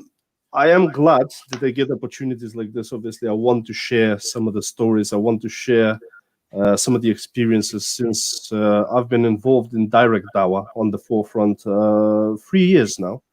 Not as active as some brothers, of course, I have to make that. But yeah, alhamdulillah, I am missing it. I have to say I am missing it. Obviously, yeah, we're going to talk about that, bro, because with this lockdown, it's given us a lot to think about, right? And we're going to talk about that. But at the same time, the dawah doesn't stop. Even with a lockdown, something as small as, the coronavirus is not going to stop us from doing dawah. Trust me, yeah? A pandemic like this is not going to stop us from doing the dawah. If anything we're going to take from this time, it's just an eye-opener. It's just an eye-opener. And I'm going to elaborate on that, inshallah, later. Inshallah. And of course, we have in the studio, Brother Kamran. How are you, bro? Alhamdulillah. Just to add on that, I think it's actually, this is an ideal time to give dawah because people are home. They've got time to reflect. They've got time to ask questions. So I think this is actually a perfect time to give dawah. And I've still been sending out Quran translations to people and answering more questions than I usually do. Have you had more requests for Qurans during this time, or about the same? More requests now because people are free, nothing to do. People have time to contemplate anything else. There's only so many shows on Netflix. Well, that's true, actually. Listen, there's a couple of announcements, right? There's been another update. A donation of £270 has come in. MashaAllah, Allahu Akbar. £270. Somebody made donation, yeah? And so the current total that we have is £900. So we're almost a third of the way through. Our target, inshallah. So make that well done, Allah accept it for all of you and may it be an expiation of your sins and allow it to be a protection from any harm that comes to you. Make that 930, bro, just in case. 930, yeah? Obviously, I have to, you have to lead by example, bro. Of course, I'm going to chip in the 30 as well, subhanAllah. Alhamdulillah. Okay, make that 960 then. So, Subhanallah, may Allah subhanahu wa ta'ala accept it from you both. Allah subhanahu wa ta'ala says in the Quran in Surah Baqarah, who is it that would loan Allah a goodly loan so he may multiply it for him many times over? So people, if you want to make a donation, head over to supportidc.com. For those of you who know me personally, get in touch with me on my phone, Instagram, Snapchat, Facebook, whatever. If you want to make a pledge, if you can't donate right now, make a pledge. That's absolutely fine. Supportidc.com. We're looking for 100 people to donate £30 each or more, inshallah. Exactly. Jazakallah khair. So let me get Yusuf into this conversation, bro. Let's get the show on the road, bro. What's going on with you, IDC? Why should people donate to IDC, bro? Let's take it away. Bismillah, alhamdulillah, wa salatu wa salam ala rasulullah. Assalamu alaikum wa rahmatullahi wa barakatuh, brothers and sisters out there, fellow guests as well in the studio, or as the home studios as we're in. Well, of course, first of all, the dawah is an obligation upon every individual, and the scholars of the modern days say that because there's not enough people actually calling the people to the deen of Islam and the Quran and the Sunnah of Rasulullah sallallahu alaihi wasallam, it becomes more than wajib for the group of or the organization. It becomes fard al-ain. Every individual, it becomes an obligation upon themselves in order to propagate the message of Islam. Now, if you look, obviously, I've done a lot of work with IDC. I've done a lot of events with IDC. I've seen the dawah stall. I've been on the dawah stall myself. The way they're calling the people to the deen of Islam is with bil hikmah, with wisdom and fair, looks like we've got some children joining us, mashallah. That's really good news. SubhanAllah, you something that's very important I've got to add here, yeah? These children that are watching what we're doing, yeah? People have to remember, these are the future da'is, guys. These are the future who are going to be supporting the dawah, inshallah, and carrying the flag of Islam, So it's good that they see this, because now they're gonna remember these things. that you're involved in these fundraisers and programs. Yeah, I mean, and I take it by that statement that they are your children, Abu Tayyib, mashallah. Sorry, say again? They must be your children, right? Not my children, bro. Okay, so going back to the, really, subhanAllah, obviously the work that you guys are doing, like somebody already, I think it was Kamran that mentioned before I came to the show, I was in the back room listening, and he'd mentioned the fact that, your forerunners, I wouldn't use the term innovators because I don't want to go down that line, but the forerunners for the dawah, possibly worldwide, definitely UK based. A lot of the work you did with the elderly, with the snow dawah, with the cleaning the streets, with, going out to universities, big auditoriums, hiring out Newcastle football ground, for a number of different events. I remember once you even told me that somebody phoned up and said, look, one of the guys, the Newcastle football posse, phoned up and said, look, listen, guys, we can't go to your Mecca, so don't come to our Mecca, And I thought that was very, very telling, because what Muslims need to do, which IDC have transitioned to do extremely well in British society, is to normalize discussion about the Deen of Islam, about the Quran, about the Sunnah of Rasulullah sallallahu alaihi wasallam in the wider society, without making it seem very strange. I know, of course, that the Sunnah of Rasulullah sallallahu alaihi wasallam said that Islam came as something strange, it will return as something strange. So glad tidings to the stranger indeed. However, for us to be able to normalize Islamic practice like IDC have managed to do in the Northeast, and that, of course, has had knock-on effects all over the country, it is quite a remarkable achievement. And we take, I can't take my hat off, not today, but I mean, I really, it's amazing, and that's why I'm fully supportive of this model. And no doubt we have taken some things in Leicester and we've done them because you guys have done them. You've come down, you've given us training for our center. So it's not just a Northeast based thing. It's national, and mashallah, tabarakallah, is international as well. So I want to just remind brothers and sisters out there that we're looking for people to give £30. And right now, we're nearly up to 1,000 because I'm giving another 30, so we're up to £1,000. Because we've got to lead by example, like Brother Anis, Jazallah Khair, has mentioned, and he set the lead. Now, I just want to use that as an example. He gave a donation, right? Then Abu Tayyib gave a donation, and then I gave a donation because he gave the donation, because he set the way.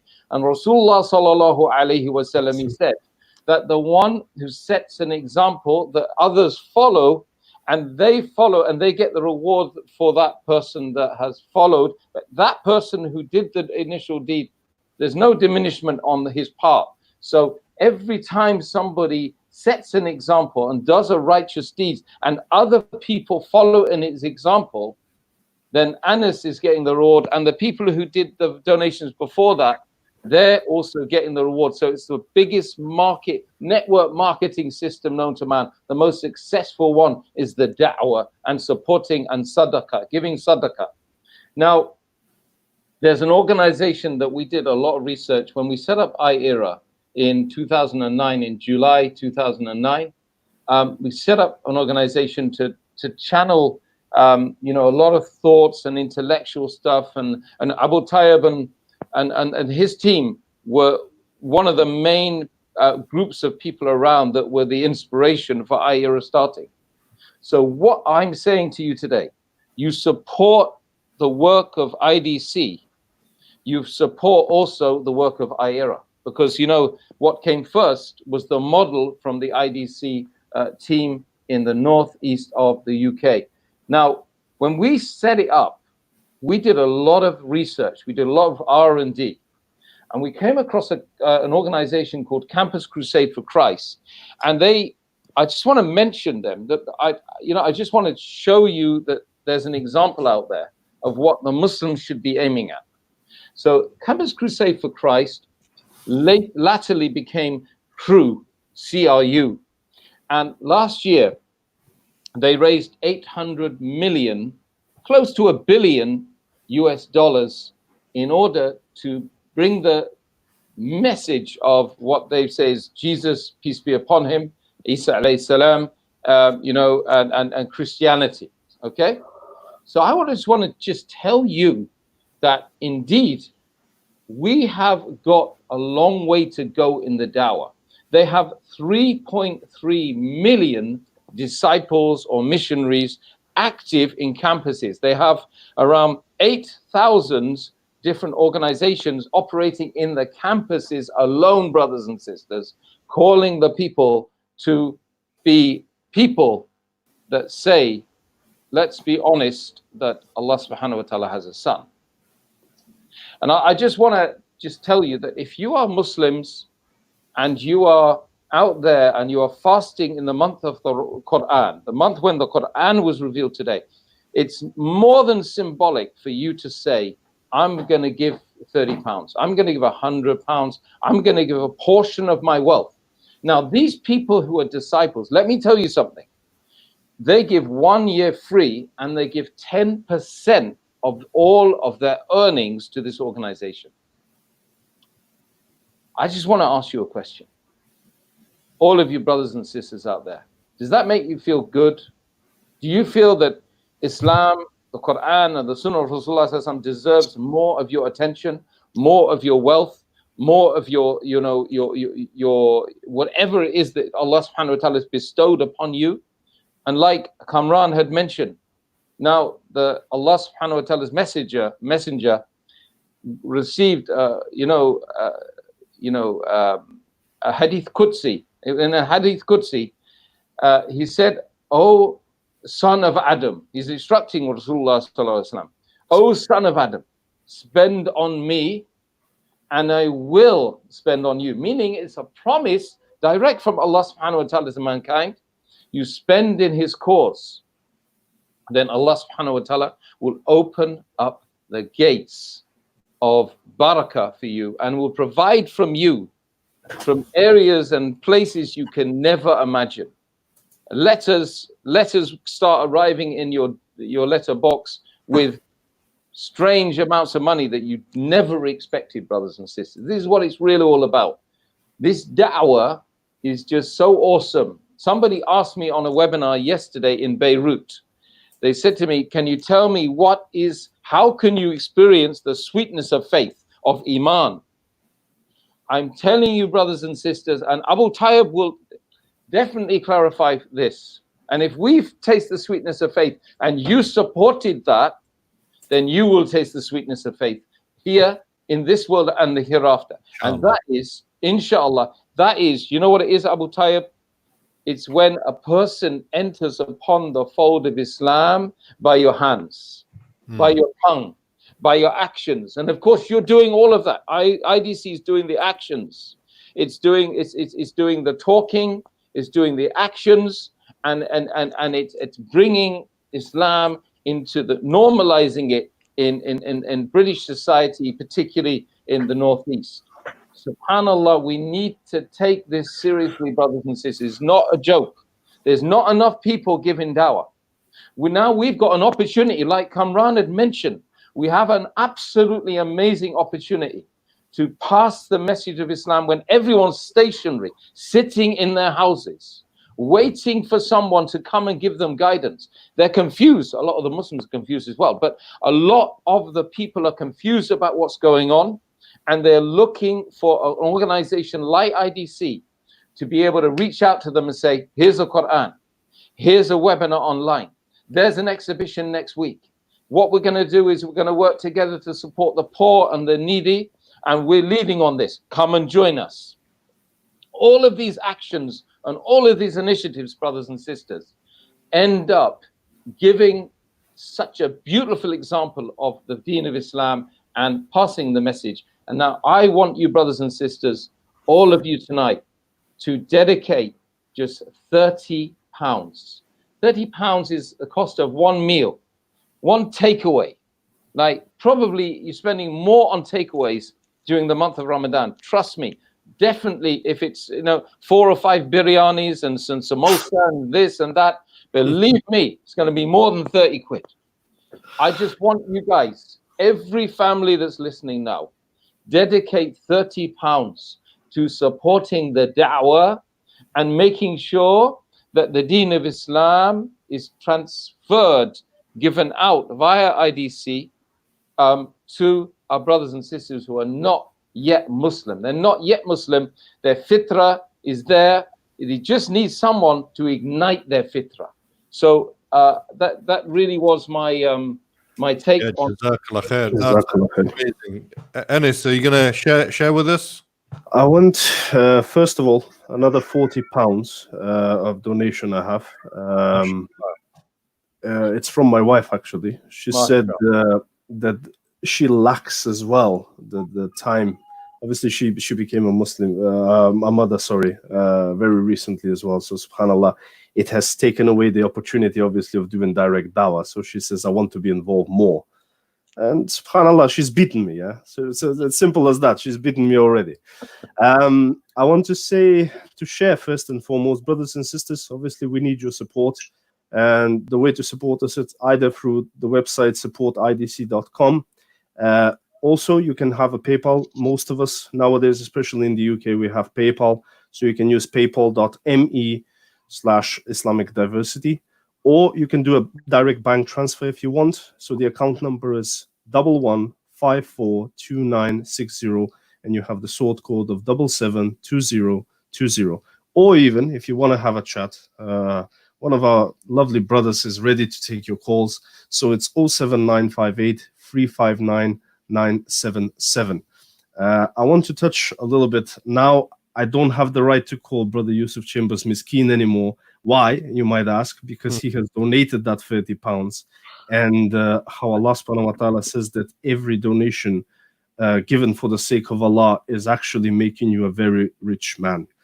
Maybe not in the worldly sense you might think, but subhanallah, in the eyes of Allah, that has made you a very rich man. So I don't have a right to call you Miskeen anymore. So I will just address you as you are. Jazakallah khair. It was very touching what you said about leading by an example, and for sure we as Muslims have to lead by example, because the Prophet ﷺ said that we have to be a nation that leads by example. We have to be the forerunners for humanity as a whole. So if we are not there doing our job, Allah subhanahu wa ta'ala, there is a danger that Allah subhanahu wa ta'ala might replace us with a nation who will do so. So it is a very serious matter, as Brother Yusuf mentioned as well, that if you don't take the burden upon yourself, Allah might just replace you for that. So subhanallah, it's a very powerful thing. And this religion, mashallah, tabarakallah, it's a beautiful gift. It's a gift that is like no other gift. Like, you cannot count the blessings that Allah subhanahu wa ta'ala has given to you. Your eyesight, your limbs, your phones that you carry on a daily basis, right? Some things we take for granted.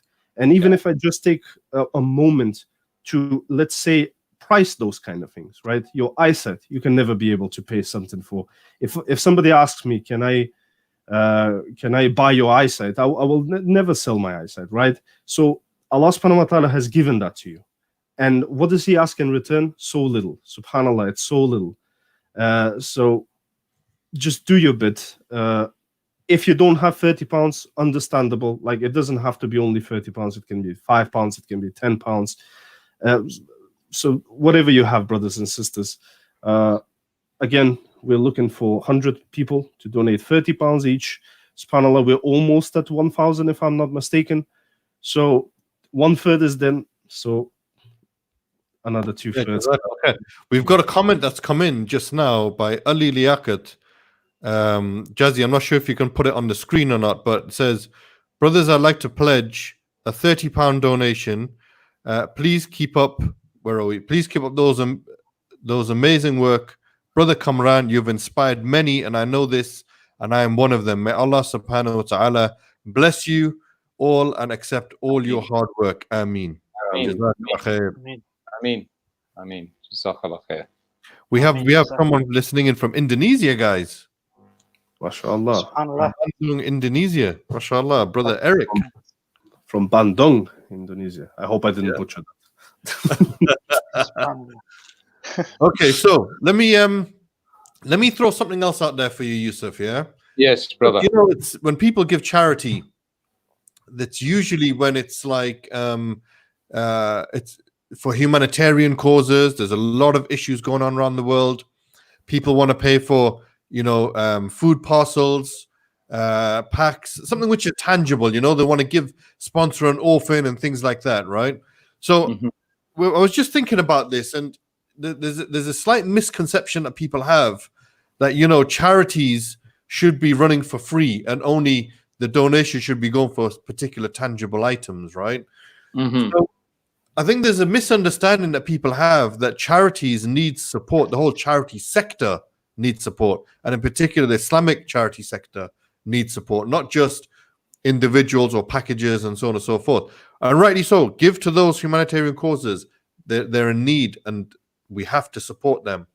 But when it comes to other types of dawah or Islamic organizations, especially dawah organizations, it's a lot more difficult to sometimes convince people to donate towards.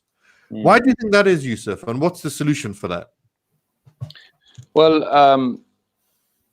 I think because charity is very tangible, people can see that the suffering of an individual when their belly is not full, or their house has been destroyed, or they're crying physically.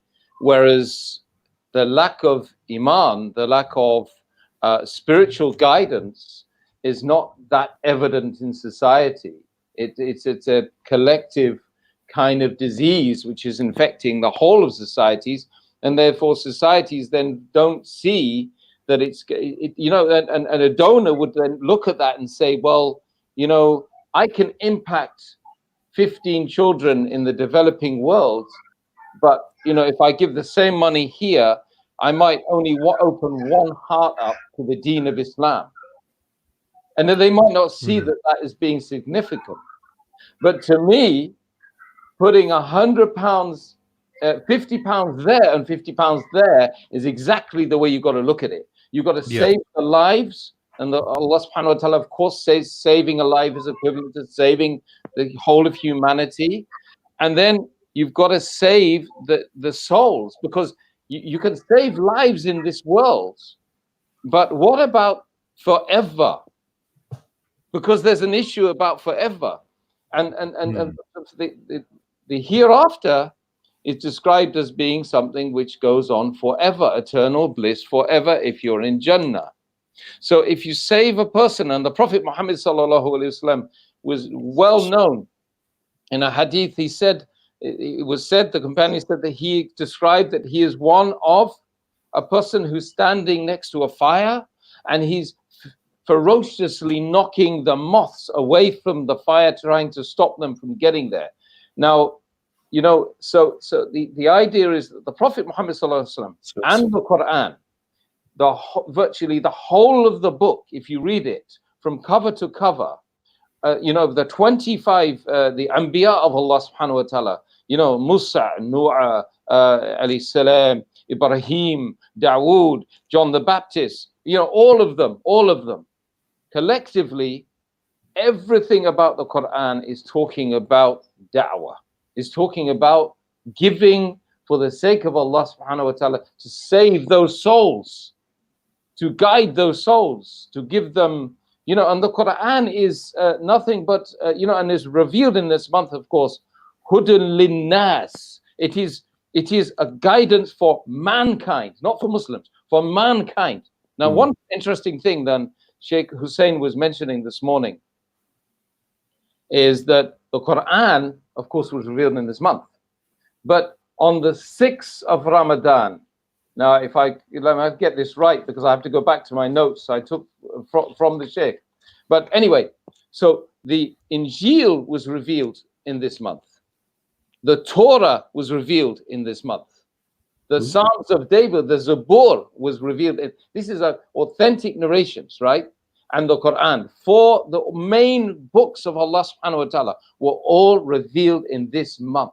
This is the month of revelation. It's the month of the Quran, but it's also the month of the original books, which were sent to those Anbiya that Allah subhanahu wa ta'ala speaks about in the Quran. So look at the significance of that. Yes, you should save lives, but in this month, you should recognize that the dawah is something that you should be supporting to call upon Allah subhanahu wa ta'ala. To get in contact with the Quran is to do the actions of the Quran, to read it, to recite it, and to practice it. It's not just about reading and reciting it, because reading it with understanding, first of all, and reciting it with beauty, and then enacting it. And to enact the Quran, especially in this month, is to give dawah. If you can't give dawah, then what you have to do is support an organization that can do it.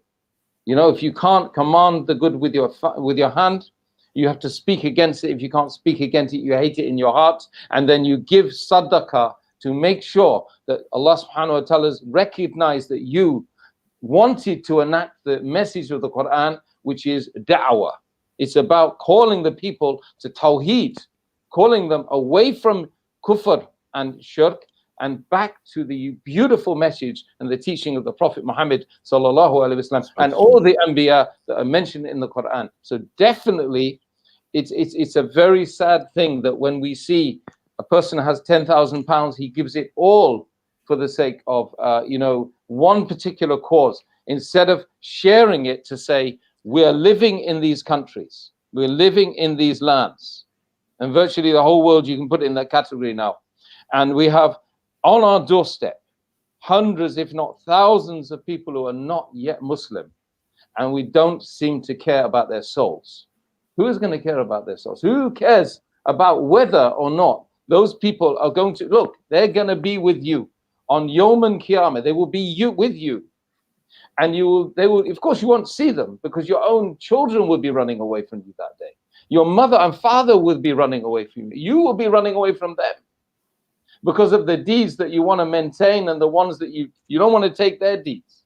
And they want to take your deeds.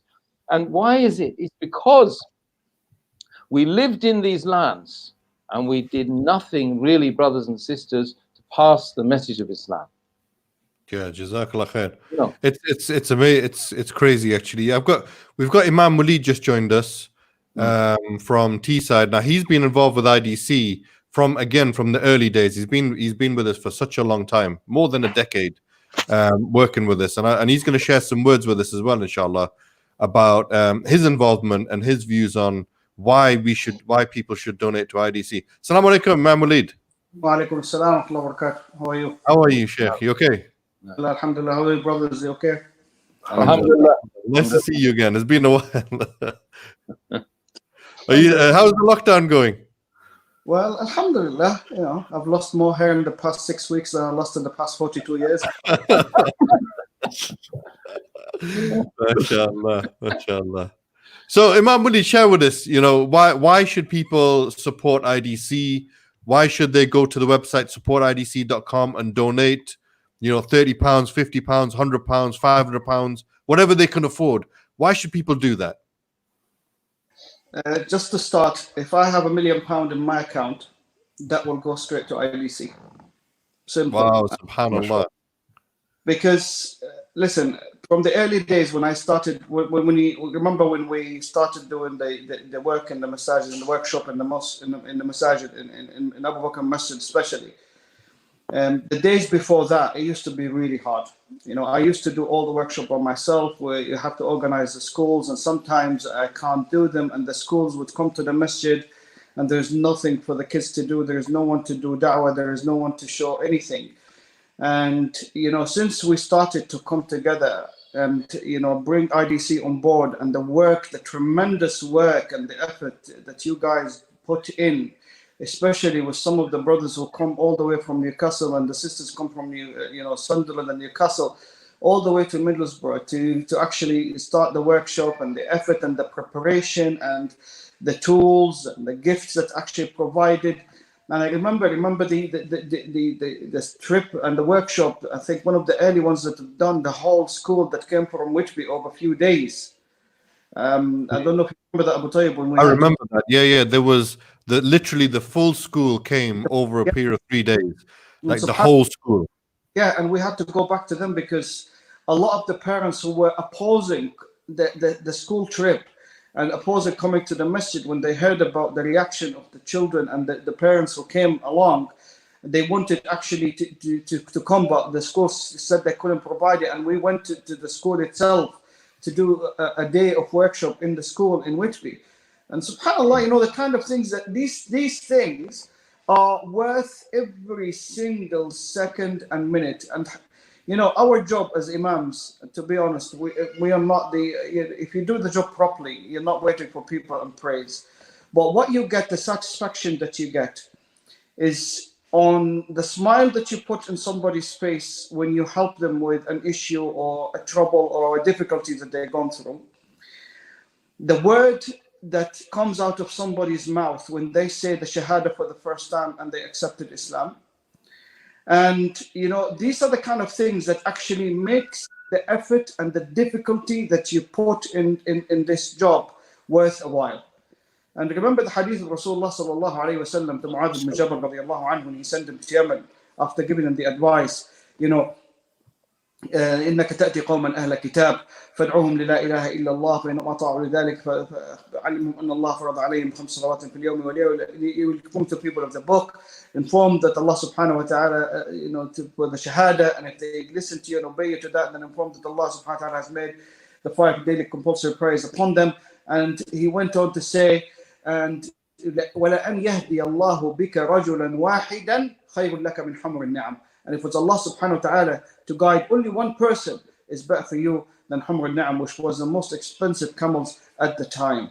So this is the benefit that somebody will get out of doing da'wah and, you know, granting themselves, inshallah, the keys to entering into Jannah.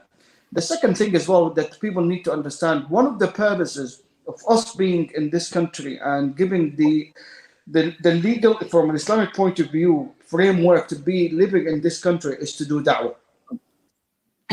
Is to do da'wah. And if we don't do da'wah, then we lose one of the reasons why we're allowed to stay in the West as Muslims. Because our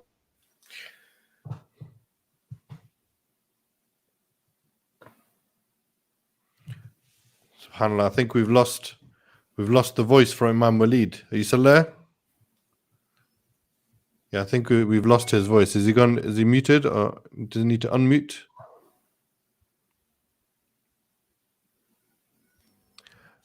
Okay, I'm not sure what's happening there with the voice. I think we've lost his voice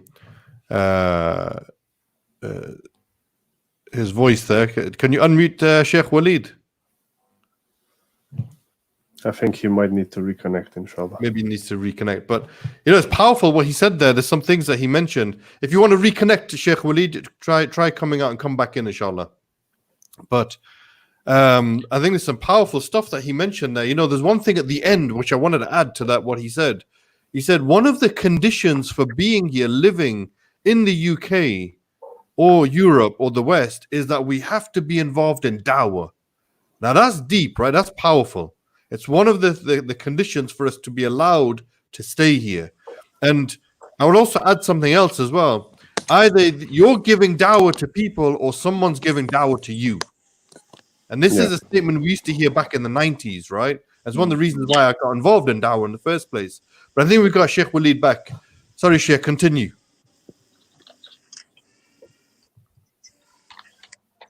Imam Walid, can you hear us? Walaikum salam. Yeah, I can hear you now. Okay. Yeah, sorry, continue, Sheikh. Continue.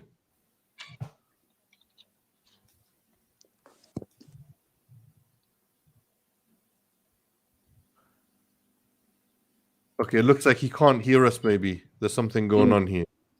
Okay. But yeah, I think that's powerful. The way that he explained it. And he said, if I had £1 million, I would give it to IDC. Subhanallah. That is deep. That is really, really deep. Jazakallah. And maybe you could give the call to action, what people can do and how they can donate, inshallah, while we're waiting for Imam Walid to reconnect. Inshallah, there's plenty of ways to donate. We just need, I think now around 60 people, if I'm not mistaken. My math is not the best, obviously. To donate £30, more or less, whatever you have, whatever your means are. So we understand that obviously different people have different financial circumstances. That's absolutely fine. Do not be ashamed. Even if it's £1, it's all that counts with Allah subhanahu wa ta'ala. So you have different ways. You can go through the website supportidc.com, or you can do it through PayPal, paypal.me/Islamic Diversity, or you can do a direct bank transfer. So you have the account number, which is 11542960, and the sort code is 772020. Jazakallah khair. And if you can donate £30, £50, £100, whatever you can afford, please do donate. At the moment, we're sitting at £1,060 raised so far. Okay, 1,060, alhamdulillah. So we're getting there, inshallah. Okay, I'm going to pass you back over to Imam Walid, and then he can continue where he left off, inshallah. Oh, we've lost it. Okay. Here is Imam Walid. He can start, inshallah, if he can hear us. No, it seems like he can't hear us. Anyway, Yusuf, what's your thoughts, bro? Hold on, can you hear me? Yeah, we can hear you. I can hear you now. Yes, Oh, Imam yeah, Walid, continue, bro. What you were saying earlier. Yeah. Oh, he's gone. He's come back. He's with us. He's with Yes, us. come back again. Yeah. Jazakallah khair. Wa alaikum salam wa barakatuh. I've just sent my son now to get me my headphones. I think the mobile phone connection is just going to keep going up and down. No problem. Continue where you left off, Sheikh Walid. In the meantime, we've got Richard Coupland's joined. Assalamu alaikum, Richard. Assalamu alaikum. Can you guys hear me? Yeah, mashallah. We can hear your GPS, bro. Bro, I'm out on the roads, but alhamdulillah, I had to join the call to encourage people to donate to IDC. How's everyone doing? Alhamdulillah. Everyone's good, bro. Everyone's good. We'll join you in a moment, inshallah. No problem. Okay, Kamran, bro, what's your thoughts on what has been mentioned by Sheikh Walid and Yusuf so far? What's your thoughts? What would you like to add to that? I agree. I absolutely agree with everything that they've said. I think it's very, very, very important. I think I agree with what you were saying as well, that one of the conditions about being in the West is giving dawah. I think we've got a unique opportunity to be able to give dawah to people in the Western world. And it's a responsibility, it's a duty, and it's one that we should take even more seriously in modern times, especially in this country post-Brexit. It's something that we should take very seriously. And if there's anyone out there who's wanting to get involved with IDC on the dawah side of things, IDC do offer free training and free classes, so I encourage everyone to get involved. And the way I always approach it is I get people to start conversations on their social media platforms, at work, with their colleagues, with friends, friends of family and friends, that kind of stuff. And give dawah a go. You don't have to be an expert at dawah to give dawah. Give it a go. If somebody asks you a question that you don't know the answer to, that's absolutely fine. There's always people like myself or like yourself or the organization of IDC who you can ask the questions to. We can give you the answers, and then you can train yourself up that way. That's, to be honest, one of the ways I learned. I just learned on the go doing it. I made mistakes, I learned from them. So don't think that, just because you're not an alim, or just because you haven't studied Islam in great detail, or because you're not a scholar, that you can't give dawah. Because that's some of the feedback that I get a lot from a lot of people, is they don't feel confident enough to give dawah, and they don't realize that they know more than they think they know about Islam. So I encourage everyone who's watching, whether you are a scholar or not a scholar, just give dawah, invite people to Islam, start conversations with people, and you'll be surprised as how far it can lead, because people are now, especially now, opening their eyes up much more than before to Islam. They're asking questions, relevant questions, and we shout the loudest because we have the truth. we have the Quran, we have the Hadith, we have the truth. That's why we're so confident in everything that we say. And that's why we do these dawah stalls and these conferences and workshops, because we have the truth in our hands. And it's our duty now to continue that and to give the dawah and invite people to Islam. May Allah subhanahu wa ta'ala accept all of our efforts and guide the whole of humanity to Islam. And I just want to say assalamu alaikum to everyone else who's tuned in. I've had a couple of more donations come through as well. I will put that in the group. Brothers and sisters, keep donating. The site is supportidc.com. I've always wanted to do this. The details are down here. All of we were on supportidc.com and give before, but £1,000, £60 come in just before. How much did you say you've just got now, Kamran? How many dollars? Another 60 on top of that, so that should be 1,120 now. Alhamdulillah. Brilliant. We're getting there. Alhamdulillah, we're getting there. So, yes, sorry, and I wanted just to point out the effects of dawah. And this actually struck me a bit deep when I thought about it. When I was listening to Brother Imran and how it is our responsibility. Subhanallah, I wouldn't have been married to my wife now if it wasn't for dawah. And I wouldn't have a daughter now if it wasn't for dawah. How can this come? Because my wife is a revert. Because somebody decided to give a dawah and somebody changed her life forever. And not just hers. Like, look at the effects of dawah. It's not just her life. It's my life, my daughter's life, and subhanAllah, further down the line. This is the actual, you know what the brother Yusuf mentioned, that we want tangible effects. This is tangible. This is more than tangible. This is something that has changed the life of her personally, the family around her, the family of mine, my own personal life experience and everything. And now, subhanAllah, that effect will be passed on to our daughter, inshallah. Then in future, if we have more kids, inshallah, it goes further on and further on. This is the effects of sadaqah jariyah. This is the effects that dawah can actually have.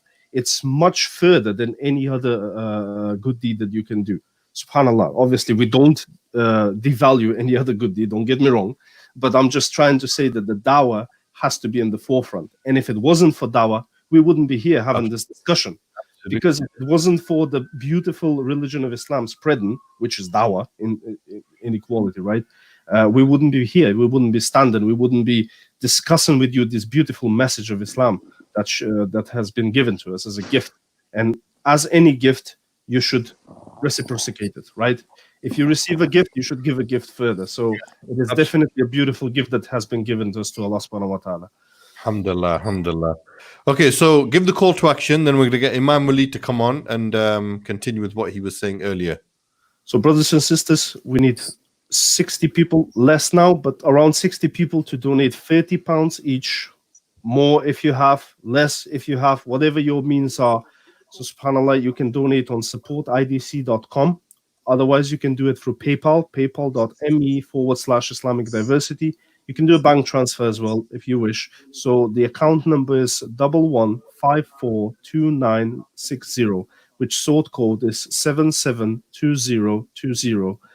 Or you can call the studio number if you want to pledge something, if you want to donate cash in hand. We can organize something, obviously, through social distancing and everything. We can organize something which is effective. So the number to call is 07958 359977. Jazakallah khair. Well, yeah. I'm going to introduce Imam Walid now to continue, inshallah. I think he still has a few issues, but he should be okay. Can you... Alhamdulillah, we can hear you, Sheikh. Assalamu alaikum. Can you hear me now? Yes.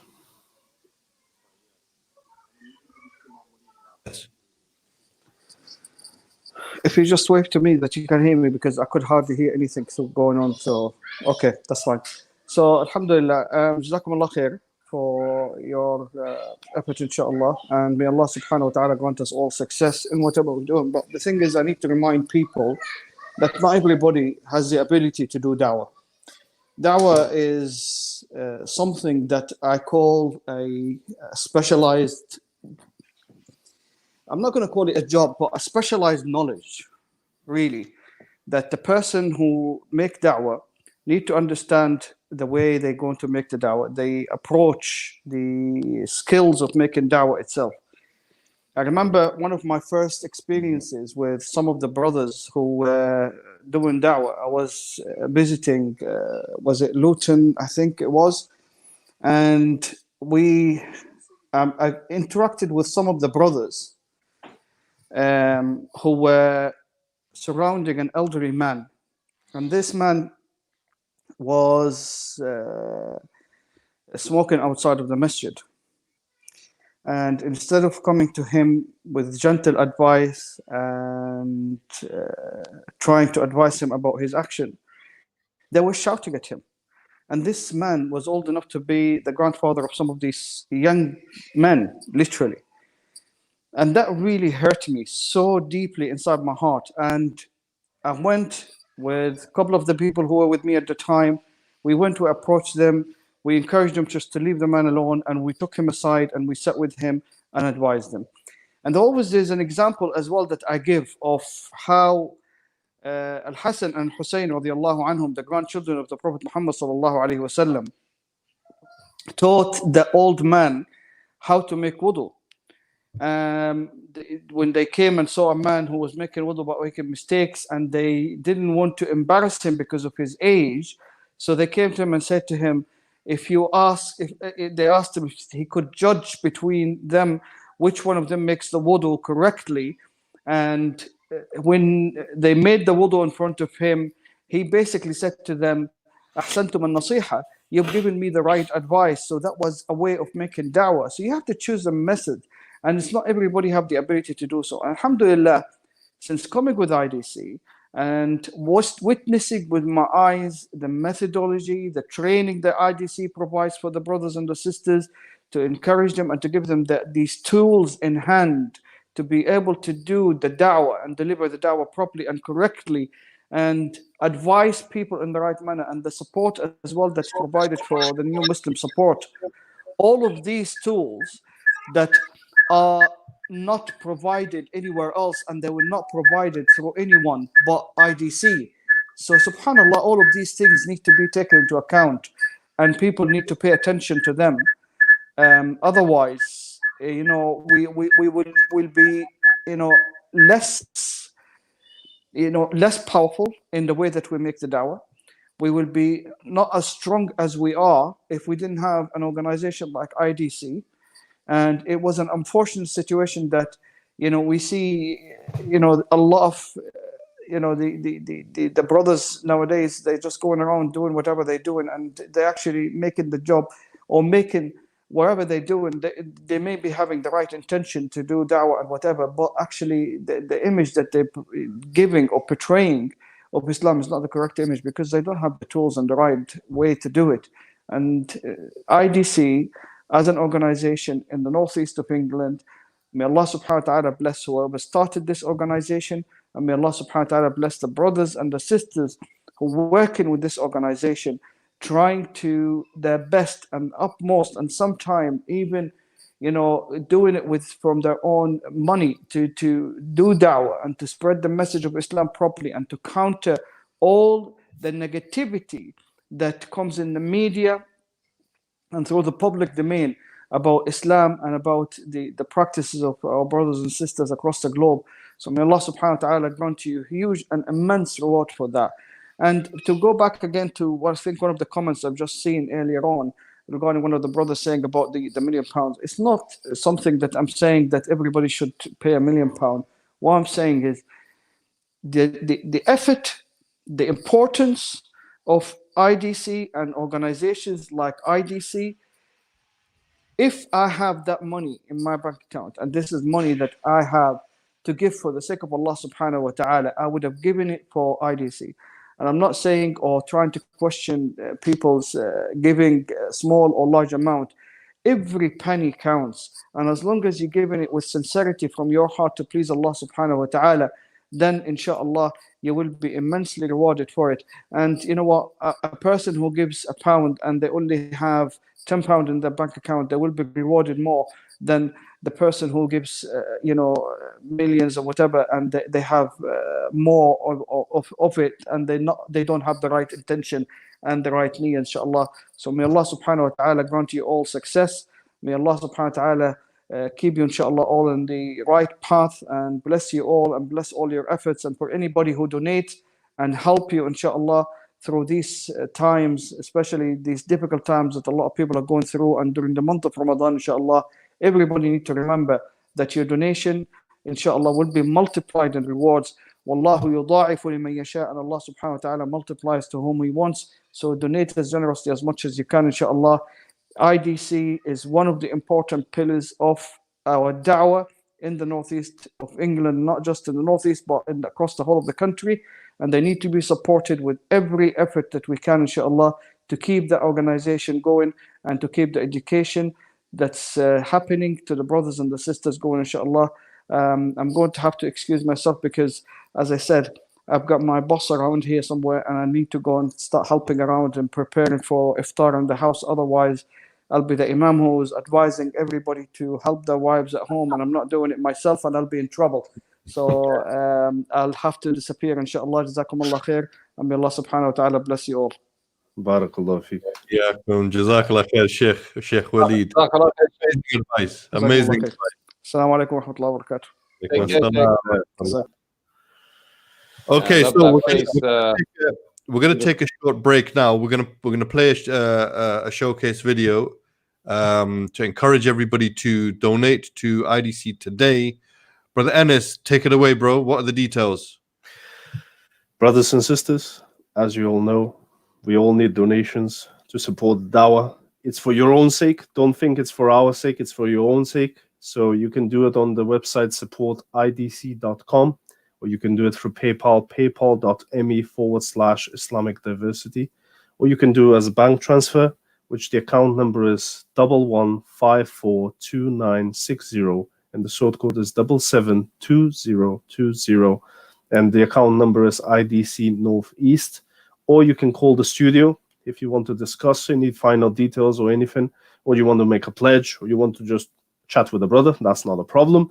You can do it on 07958 359977. Jazakallah khair.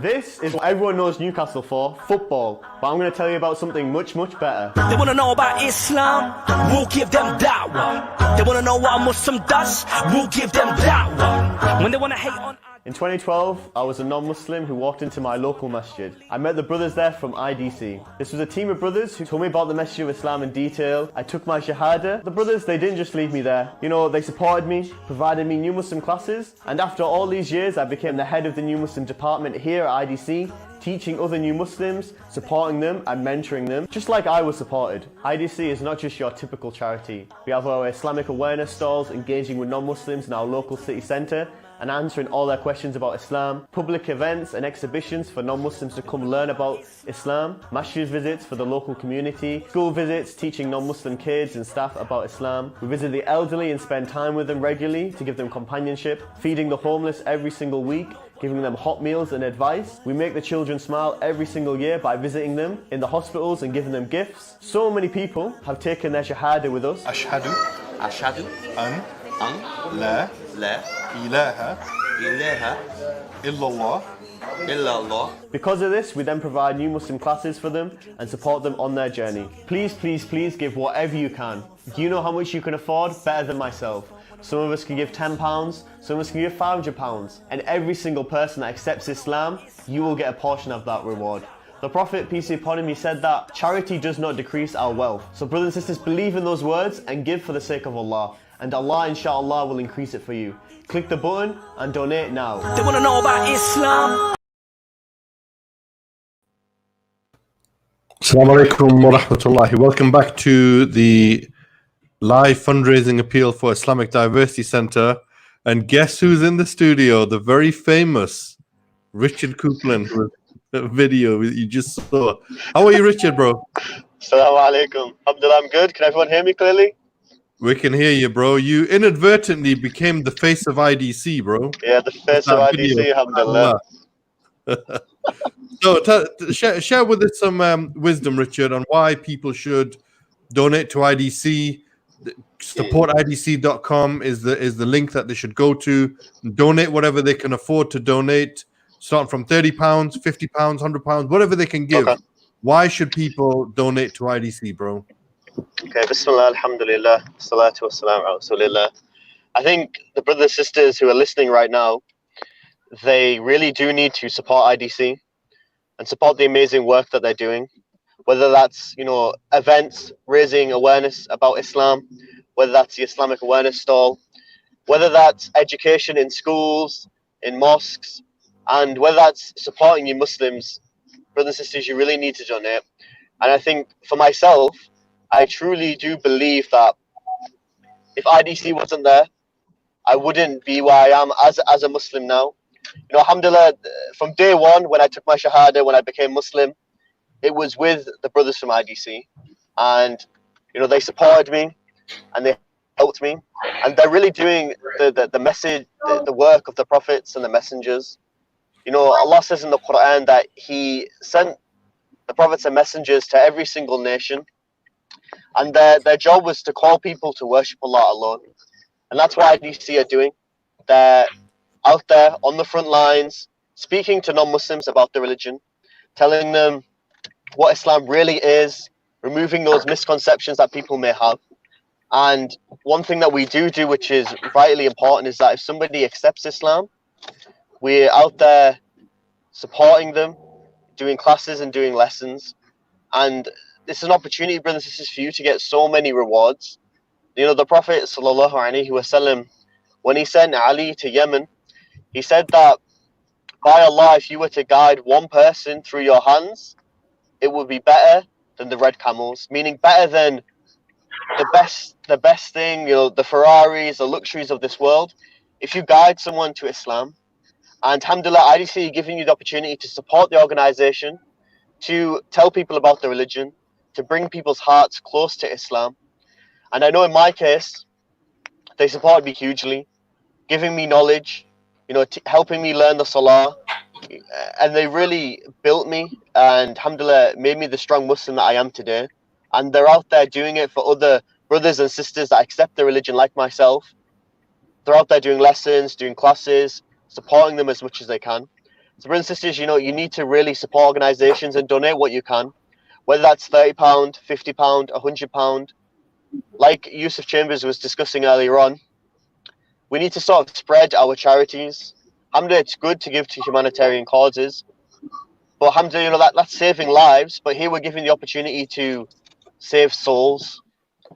The Prophet sallallahu alaihi wasallam in the narration Sahih Muslim, he said the example of a man that builds a fire, and the moths and the insects are falling into the fire, and he's trying to push them all away. And he said that that's what he is like to us. He was somebody that was trying to guide us to paradise and keep us away from the hellfire. And after the Prophet passed away, that duty becomes upon us as Muslims to carry that message on. And alhamdulillah, maybe yourself, you don't feel confident out there to explain Islam, but IDC are there in the community. They're out there in the community doing the work, on the front lines, handing out the Quran, speaking to people, addressing misconceptions. Myself, we go every single week when we have the ability to go on the Islamic awareness stall, to speak with Christians, to speak with atheists, to speak with agnostics, to speak with people from all different backgrounds and all different walks of life, to tell them about what does Islam teach. And subhanAllah, the reality is that's how the message reached me. The message reached me in Middlesbrough, not as a Muslim, by people spreading the message from the time of the Prophet sallallahu alaihi wasallam, after him, all around people spread the message. And that's what we really need to support organizations like IDC, is to continue spreading that message. So brothers and sisters, the links are there. SupportIDC.com. Donate as much as you can. You can donate by PayPal, you can donate via the bank. brothers and sisters, please too donate as much as you can, and really support organisations like this. Myself, I do. My main role is helping with the new Muslims. Alhamdulillah, people are accepting the religion. People are hearing about this message and they're becoming Muslim. But subhanAllah, we need to have a system to support them. I want you guys to imagine it. Imagine you accept a completely new religion. Maybe lots of things are a new culture and there's a lot of things to learn. How am I going to learn to recite the Quran? How am I going to learn how to pray in Arabic? How am I going to learn the correct belief in Allah? And how am I going to learn what the Quran really teaches people? The only way somebody's going to do that is if they have that support. If they don't have the support, they're going to feel lost. They're going to be on the internet, unsure what to read. They're going to be alone with no Muslim community around them. That's why we need to really support organizations that are doing lessons, that are doing classes, that are doing things that are supporting you Muslims, such as IDC, supporting them through retreats, through lessons and various different things, for people to feel confident in their faith, for them to feel confident in the prayer, for them to feel confident in their knowledge of the religion. You know, alhamdulillah, I know so many brothers that I see them in the masjid and I see them on a regular basis and I see them excelling in their religion, and they wouldn't be in that position if IDC didn't exist. Imagine myself in 2012 when I accepted Islam. If IDC didn't have the funding, would I be Muslim? So brothers and sisters, donate what you can. Jazakallah khair, Richard. That's deep, you know, really powerful. Subhanallah. We've got some questions and comments on the Facebook. One of them is, Salam Uncle, how do people that can't give £50 do it? It's saying on the site £50 or above. Jazakallah khair. Well, you can donate via PayPal. You can do a bank transfer if it's less than £50. If it's £50 or above, you can go to supportidc.com and then make that donation, inshallah. Or if you want, you can phone me on 07958 359977, and then I'll be able to give you some more details. But the easiest way, if it's less than £50, is probably by PayPal or the bank transfer. All right. Yusuf, there's some more comments before I hand you over to Yusuf. Let me have a look. Yeah. We've got Sister Miriam Kaita. She's got something on there. Yeah. Mate. Richard, may Allah's peace and blessing upon you, plus Sheikh Yusuf and Sheikh in white gown. Am I wearing a white gown? I'm wearing a t-shirt. Love you. Says, congratulations for your hard work. We got Isa Khan on there as well. Isa, what's going on? Why doesn't he not join us? Isa, you need to be join in. Let me share the link with you, bro, and then you can come and join on. He's saying, I thought you was gonna say the very famous Yusuf Chambers. Lol. Okay. Alhamdulillah. Yusuf, take it away, bro. Look, we've heard a lot of things from different people now. We've heard Richard talk about his journey and how IDC support him, literally from Shahada through to where he is now. And I have to say, let me just throw one thing in there. I'm very, very proud of our Richard, because he's come a long way, not only from being mentored by IDC, by our new Muslim mentors, then becoming a mentor himself for other new Muslims, now head of the new Muslim department, and he's actually teaching classes to new Muslims as well on a weekly basis. So he's come a long way. His knowledge, his practicing, his him being a role model himself, being involved in the da'wah also. So share some of your insights, Yusuf, in terms of why people should donate to IDC today, the obligations of giving da'wah, and we're hearing about the fruits of it directly here now. So share some of those things with the audience, Yusuf. Yeah, well, it's, you know, obviously we've got some seasoned professionals out there, and, you know, in terms of the dawah circuit and stuff like that, and brothers like Richard, mashallah, I've seen Richard grow into an individual that was a person that just taken Shahada and was quite timid, and now is a leader. This is the point. He is a person leading on the da'wah, subhanallah. And now without IDC being there, would that have happened? That's why I want to ask you the question, would that have happened? Probably the answer is going to be no, right? Because you need to have a set of individuals with skill sets, with structure, with a charity commission's guidelines being adopted and adhered to, with fundraisers like this going on, with the radio station, the FM radio station. Let's not forget that. That's on every year. Now, all of that apparatus and facilities needs to be funded. You don't, otherwise, you know, oftentimes we take things for granted, brothers and sisters, don't we? Look at the situation. Right now, we're in lockdown mode. Did anyone imagine that we would be in lockdown mode in the month of Ramadan, disabled, not able to pray our Taraweeh or even leave our houses and have congregational salah? No, we didn't. We took the freedom that we had for granted. Now, don't take the wealth that you've got for granted. Don't take the freedom you've got for granted, brothers and sisters. You have to imagine yourself. Allah subhanahu wa ta'ala is going to take every soul away individually. And we talk about the day of judgment. But the day of judgment of the individual is their own day of judgment is the day of their death. The day they will no longer be able to do good deeds. And like I mentioned this last time in the show, but it's got to be mentioned, the Prophet Muhammad sallallahu alaihi wasallam has said that all of the good deeds, all of the deeds and all of the things of the son of Adam, you know, they perish, right?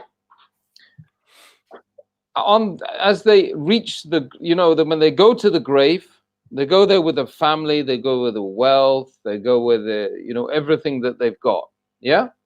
But only 3 things go into the grave, you know? And the main thing is the amalu salihah, and the 3 things, the child that's making, a pious child making dua for them is being accepted.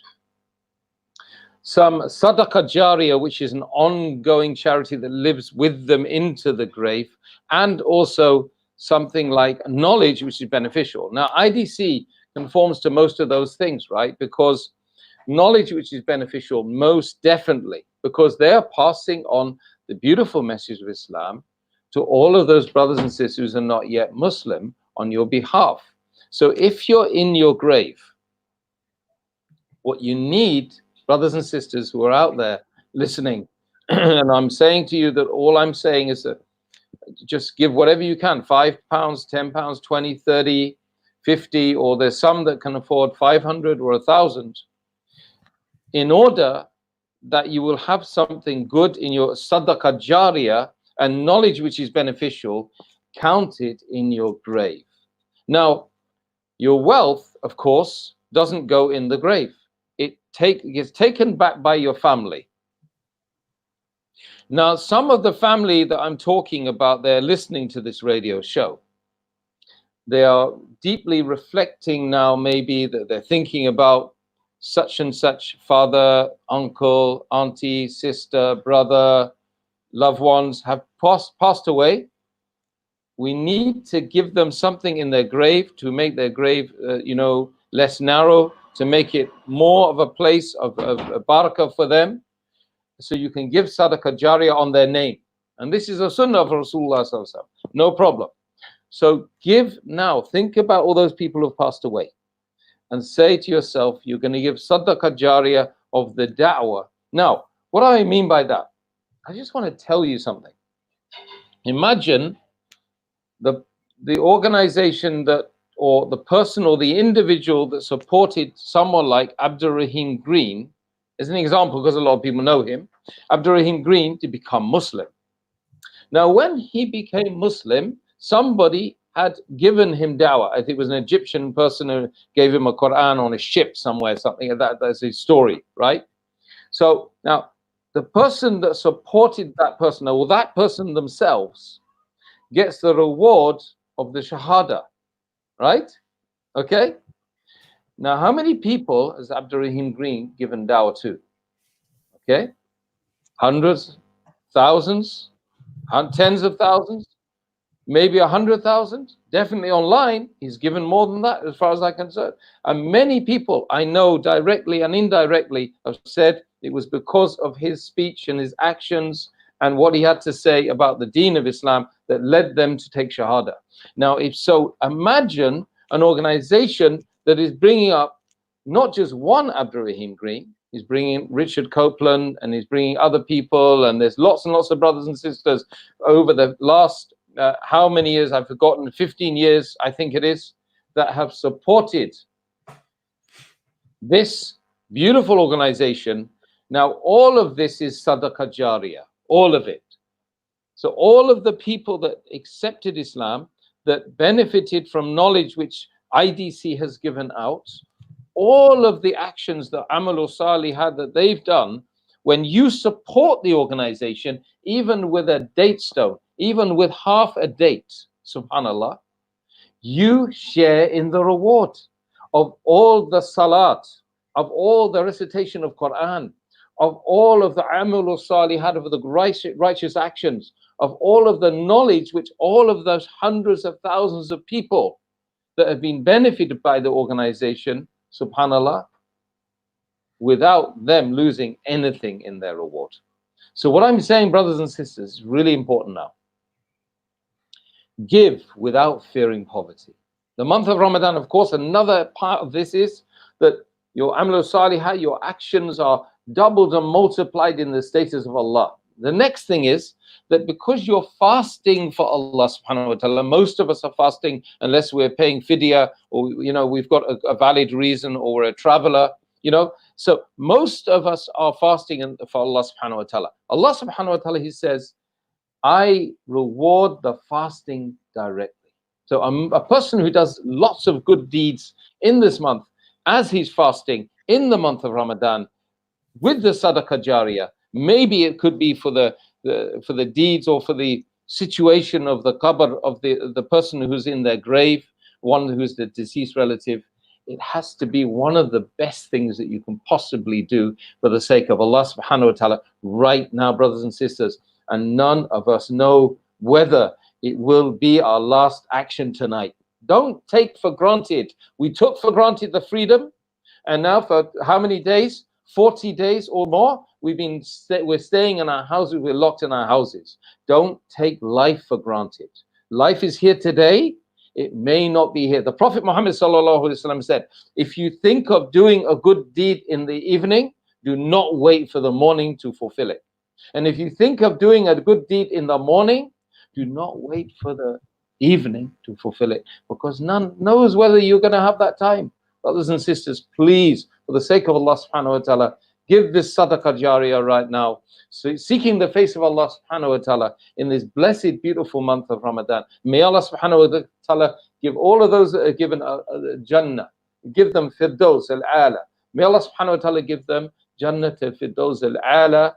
And may Allah subhanahu wa ta'ala forgive them their sins. And don't forget that Sadaqah extinguish the sins like water. It puts out the fire, brothers and sisters. And we have sins up to mountains, loads of sins. We need to get rid of them. And I ask Allah subhanahu wa ta'ala to make all of you brothers and sisters out there to have the feeling in your heart that you love to, donate for the cause of bringing your beautiful neighbors in your neighborhood to the Deen of Islam in Newcastle and the whole of the Northeast via this organization, IDC.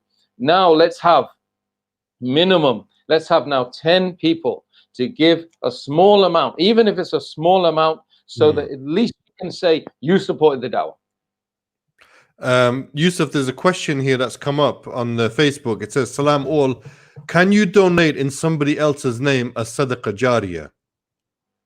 Well, of course. I mean, why would that not be the case? Because, if you want to give, the best gift that you can give is for the sake of Allah subhanahu wa ta'ala, to give it in the name of another person, wishing that they would have the reward. You get the reward and they get the reward as well. Subhanallah. And the Prophet Muhammad sallallahu alaihi wasallam said that. The one who supports a person in a good action, he gets that reward without, and it goes on and on and on until the next person gives and the next person. It's the best possible way of giving. It's like Sadaqah Jariyah on fire. And this is the dawah. But look, guys, I want to ask you guys, if the Prophet Muhammad sallallahu alaihi wasallam didn't have any concern for the dawah, would any of us be here today? Would any of us be tangibly here today? The answer is, Richard, absolutely no. Abu Tayyib, absolutely no. Yusuf Chambers, absolutely no. Certainly not in Ireland. I mean, if Islam had sort of flourished, it would have flourished around Mecca and Medina, right? And it would have stopped there. If nobody cared about the dawah, if the companions did not leave Mecca, even look, some of the companions we're talking about, they were getting 100,000 hasana for praying in Masjid al-Haram. 100,000 hasana, and they were looking in the face of Rasulullah sallallahu alaihi wasallam all the time, right? They chose to leave their places of security, and they went to different parts of the world, and they knew they would never see Rasulullah sallallahu alaihi wasallam again. They would never pray. They would never pray in the confines of those beautiful messages in Mecca and Medina, right? Now that is a message for all of us. The dawah is one of the most important aspects of being a Muslim, without a doubt. So I ask Allah subhanahu wa ta'ala, make all of us give a small donation for the sake of the dawah, and at least be counted, at least make it your fard al-ain. It's a fard upon every individual. Just like the salah, the 5 daily prayers, it's a fard according to the ulama. You must give dawah. Absolutely, 100%. You know, let's lower the expectations a little bit. There's a little advert that I want to share with everybody. One of our sponsors, Pizza & Co. on West Road, he's basically doing a special offer on Palmos, and Richard will know what Palmos are because it's from his definitely. Yeah? So Palmos and any food that you want to buy. Yusuf, you've had a Palmo, right? Yeah, I did. Yeah. Pretty good. Palmos, any pizzas, whatever you want from Pizza & Co. West Road. If you mention the discount code FASTFM, just mention FASTFM discount, and you will get 50% off. 50% off your order. Nice. All right. So just think about this. Go to phone up Pizza & Co. The advert's going to come up on the screen shortly. Phone them up, make your order, and the 50% that you're saving, give to IDC. How about that? That's a good point. Yeah. Right. So if you're spending a tenner on a Palmo, you're going to only pay £5 to Pizza & Co. Give £5 to IDC. So make sure you make your orders tonight. Pizza & Co. Newcastle West Road. Make your orders, inshallah, and whatever you save and that 50% discount, give it to IDC, inshallah. All right. So Richard, do you want to give the call to action? How people can donate and how much we're looking for? Definitely. So brothers and sisters, if you do want to donate to support all the amazing work that IDC are doing, you can go to supportidc.com, or you can donate via PayPal, as you can see on the screen, or the account details are there. Go on the website, go via PayPal. We're looking for 60 people, if I'm correct, to each donate £30. So £30, brothers and sisters, is not a lot. Maybe it's you cutting back on a takeaway. Maybe it's you moving some things around. Just £30, and you can support the amazing work. So brothers and sisters, supportidc.com, and the PayPal details are there. Or you can contact the studio via the number 0795835999977. So brothers and sisters, donate as much as you can. Yeah. Okay, so sorry, what were you going to say? Video, if I'm correct. Yeah, let's play the showcase video, the one from. Are you going to play the video? Or? Yeah, the Yusuf Chambers showcase video, and then we can continue straight after that, inshallah. We've got about 20 minutes left, 25 minutes left. So if we can play that video, and then we're.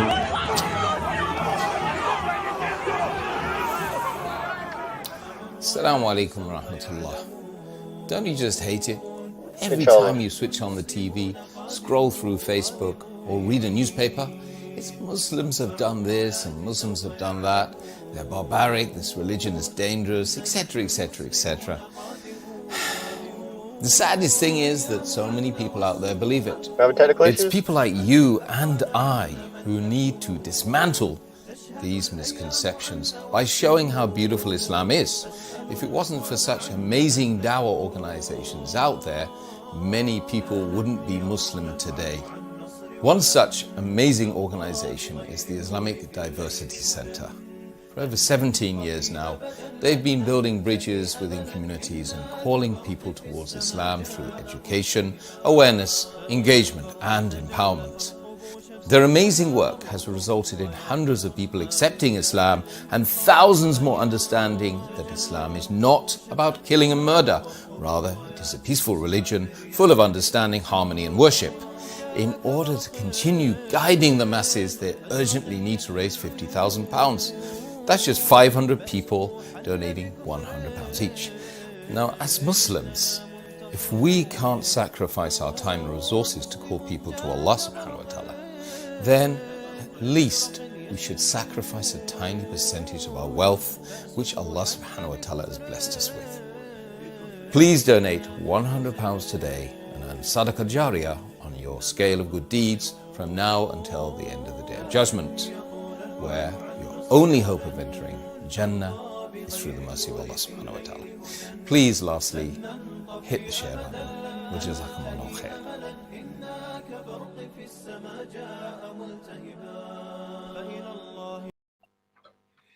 Jazakallah khair. So, Yusuf, we just seen you on the video, bro. The showcase video, the fundraising video. Yeah. So let's we've got like 20 minutes left, 15-20 minutes left on the clock before we wrap this this fundraising appeal up for today. We're probably not even halfway through what we need to be raising so far. So what are you going to say to motivate people to donate to IDC, the Islamic Diversity Centre?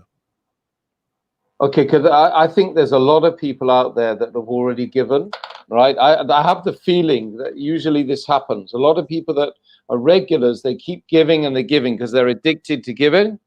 Yeah. But one of the things I would say to them is pick up your phone. Everyone's got one of these, the dog and bone, as we used to call it. Dial, put all the donation links from the Fast FM site.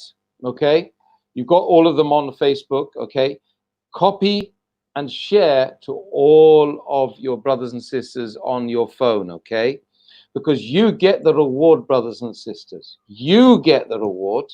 Okay, for doing that, even though not intangibly from your phone, you're spending your time and you're thinking for the sake of Allah. It's got to be, your niyyah has got to be, I want to do this because I'm going to meet Allah soon. And no doubt, brothers and sisters, everything is going to die.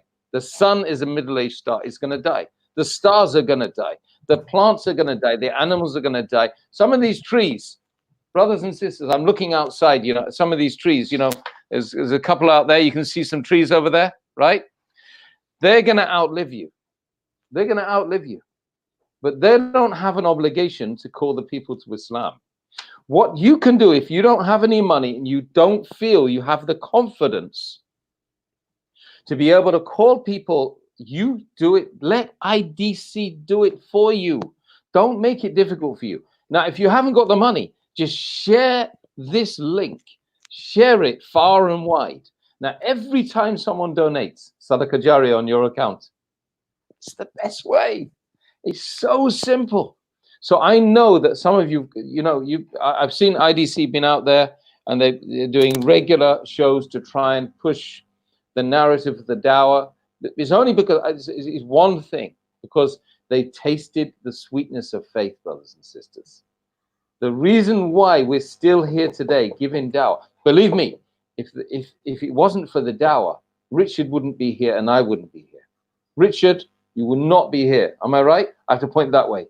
Yeah, because 100%, 100%. If it wasn't people out there spreading the message, telling people about Islam, donating towards these organizations, 100%.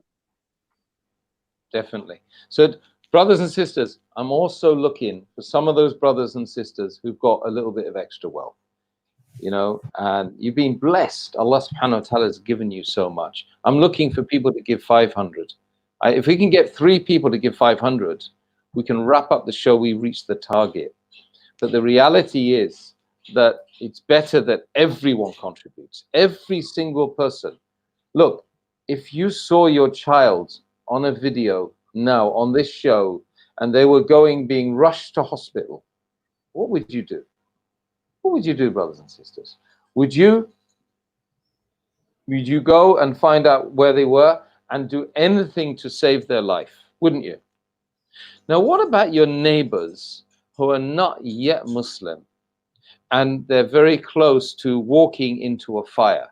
Would you, when you saw them walking towards a fire, or they're walking towards a cliff, or you know that there's some danger, impending danger that they're walking towards, would you not be compelled to grab hold of them, to call them, okay, away from that danger? You would. Well, the situation for us all, and particularly for those who haven't said the testimony of faith, of Allah subhanahu wa ta'ala's faith, yeah, the situation is very grim and very awful. Now, if we don't call them, will it not be that they will be on the day of judgment, brothers and sisters, standing with us naked, uncircumcised? We will not see them, but they will tell Allah, I lived next door to Ahmed. I lived next door to Musa, Dawood, Imran, Kamran, and for 30 years, oh Allah, you are my witness. They never called me to Islam, and I don't think they even called anyone else to call me to Islam. Now, that is a very dangerous situation, and it's one that we're all going to be in if we don't at least contribute. So £5, brothers and sisters, £10, £20, even £5 a month, £10 a month. Just support this call, support this cause, and you will not be disappointed when you're in your grave, and then when you meet Allah subhanahu wa ta'ala. You'll get wonderful rewards. Am I right, Richard? 100%. I think, brothers and sisters, this is an amazing opportunity for you to get so many rewards. Take my example. Imagine somebody who donated to IDC back in 2012. Alhamdulillah, supported the organization to have the funds to go out there and tell people about Islam. And they tell me about Islam and I accept Islam. Alhamdulillah, I took my shahada. Then they teach me the salah. They teach me how to fast. They teach me my basic knowledge. So every single time I pray salah, the person who donates, inshallah, is going to get a portion of the reward. Every fast that I do, voluntary, obligatory, inshallah, they'll get a reward. Why? Because they guided me towards the good. They supported IDC to tell me about Islam and for me to become Muslim and to grow me. And so think of the rewards. You know, somebody, a new Muslim, somebody could be praying at night and you're getting the rewards, not knowing. Somebody may be going through some difficulty in their life. I know many brothers and sisters that accept Islam. They were thinking of suicide. They were thinking of possibly ending their life. But we went and we discussed, and somebody told them about Islam and they became Muslim. And their whole life changes. Their whole aspect on their purpose of life and why they're here changes. Imagine the rewards Allah will give you for helping that believer in that situation, for helping that person in that situation. And that's what IDC is giving you the opportunity to get those huge rewards. Because there's an ayah in the Quran that always strikes me, in which Allah says that everybody will come to the most merciful alone. Meaning on the day of judgment, we all stand before Allah on our own. And Allah asks us what we did. And Allah asks us about our time and how we spent it, and our wealth and what we did. Do you feel like you're going to be able to honestly tell Allah that you did everything you could? That's a question you need to ask yourself, because you're going to be on your own on that day. And we really need to try and do as much as we can in this life in order for in the hereafter to be successful. So brothers and sisters, donate and have an opportunity to earn huge rewards, inshallah. Jazakallah khair. We got a donation of £10 from one sister. She just messaged me. She's gonna pay that online, inshallah. And then we've got another donation online for £100. Alhamdulillah. So may Allah reward those who have donated and supported this charity. Look, everybody knows the charity sector is struggling, right? Especially think about this in this lockdown, where the work is limited, the donations are limited. They're talking about how it's going to have a direct impact after this lockdown is finished. This whole coronavirus thing is going to have a huge impact on the charity sector. Now, the charity sector, no matter which charity it is, they're all set up to do good for humanity, for the community, especially the Islamic organizations, right? How do you expect them to do good if they're not well funded and supported? There's only so much they can do. right?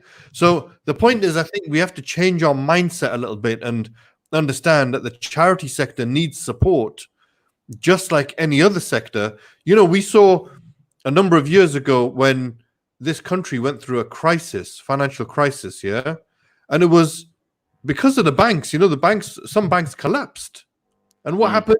Or they're on the brink of collapsing. The government pumped in millions and billions of pounds to save the industry, right? Is that true or not, Richard? You're in that field. Yeah, it's totally true. 100%. They pumped so much money into saving the banking industry. Now, the charity industry has been hit hard. It's going to be hit hard, and all the good work that the charities are doing are struggling. So, who's going to bail out the charities? That's the question. I don't see the government doing it, I'll be honest. But what I do see is the kind-hearted people, the humanitarian people who are going to donate and give towards the causes that they feel right to keep the charity sector afloat. But this is the problem. We're constantly keeping the charities in survival mode. But we need to be more than that. We need to be flourishing. We need to be having security, financial security, so that we can do what? We can make a change in the world that we want to see. So this is why it is so important that we donate and we keep donating and we keep supporting. And tell your friends and tell your family, get a collection together and then donate. And in this cause, what are you doing when you donate to IDC? You're fulfilling an obligation of dawah. You're changing the perceptions that non-Muslims have about Islam. You're bringing people closer to the true message and understanding of what Islam really stands for, right? And you're showing Islam in the best possible light. Because what do we do here? We're not just preaching and talking and talking and talking. No, we're leading by example, by action. We're out there on the front line, literally, every week, being readily available to talk to people and answer people's questions. The many, many, many misconceptions that people have. We are at the front line on social programs. And you'll be surprised how many social programs we have actually, as IDC, as a team, as an organization, have pioneered and led Muslim-led social programs. And this is partly to change the perceptions that people have. But more importantly, it's about fulfilling what we are supposed to be doing as Muslims anyway, right? We should be positively contributing to society based upon our deen, our religion. That's what it teaches us. The sunnah of the Prophet ﷺ teaches us that. And what are we doing also? Those who have accepted Islam, we are taking them on a safe journey of teaching them authentic Islam from the point of where they take their shahada all the way through to being, good, grounded, solid Muslims, well integrated into the Muslim community and the wider society. This is what we're doing. This is what IDC is. And if you want a portion of that reward, then jog on to supportidc.com, log on, look at how much you can donate, how much you can give, and then donate, inshallah. You can donate via PayPal, you can donate via bank transfer, you can donate via supportidc.com, you can give us a call, 07958 359977. So many things you can do. And this is what this appeal is for, to help support this obligation of da'wah through the Northeast and the UK. Now, I've got an update on the total amount raised. It is, at the moment, £1,220 we've raised so far. So please keep sharing this, keep donating, keep helping, and make this get some of the rewards of this amazing work that people are doing up here in IDC Northeast. Abu Tayyib, how can people give? Because maybe some people are watching on radio. How are people watching or listening? On radio, some of them, of course. No, there's no radio. It's all online, so they should be able to see the banner there. So they can donate. The best way is to go onto supportidc.com, supportidc.com, and then donate whatever you can donate, inshallah. And then PayPal link is there. The studio, They can call us. Why don't some people actually start calling us and giving us make us feel like we've got some company as well. We love each other for the sake of Allah, but not that much, So we need. You can call us on the studio, isn't it? Of course. The line there 07958 359 You can see it there on the studio on the banner below us, or you can give it to the IDC account directly, the IDC Northeast account there, or you can sort it out with PayPal, brothers and sisters, or it's the Support IDC .com, right? So, brothers and sisters, no excuses. Keep sharing the video all over the place. This is Brother Firdaus who has given that beautiful donation. So Allah subhanahu wa ta'ala give him a palace in paradise and allow him to see that beautiful donation in his grave. In this world, may it be double multiplied, and may he see it in his grave, and then may he see it with Allah subhanahu wa ta'ala on his mizan, and may his scale be tipped with good deeds because of this beautiful donation. Ameen. Beautiful donation. And I think we've reached the top of the hour, Abu Tayyib, haven't we? So we're pretty much there, alhamdulillah. We're at the end of the show now, and we've hit, I don't know how much, what's the latest total, but people can still click, donate, share this. Even when we're gone, it's going to be on Facebook, so they can still do that. I think also follow the work that IDC do on the Facebook, on the Twitter, Instagram, IDC Northeast. From there, they can see the work. They can also see the donation, and please donate as much as you can. Alhamdulillah. Jazakallah khair. I think let's wrap it up there, inshallah. We'll be back tomorrow. We've got another £10, 12:30 now we have. Alhamdulillah. We'll be back tomorrow at 5 p.m. inshallah, and we'll be talking about the education department. We have the team from the education department on there. We're going to talk about, hopefully we'll have Brother Ilyas Karmani. Sheikh Ilyas is going to be with us, and inshallah, we're going to have some of the other volunteers as well. So make sure you tune in tomorrow from 5 to 8 p.m. And we'll be continuing this live appeal then, inshallah. Inshallah. Okay. So if I can get Ajaz to put on the Richard showcase, sorry, not the showcase video, fundraising video, but the IDC 2016 showcase video. That was the longer one, I think. And that will give everybody an opportunity to see exactly what we do and what we've been doing over the years. Yeah. So if I could ask Ajaz to put that on, and then we're going to wrap this up there, inshallah.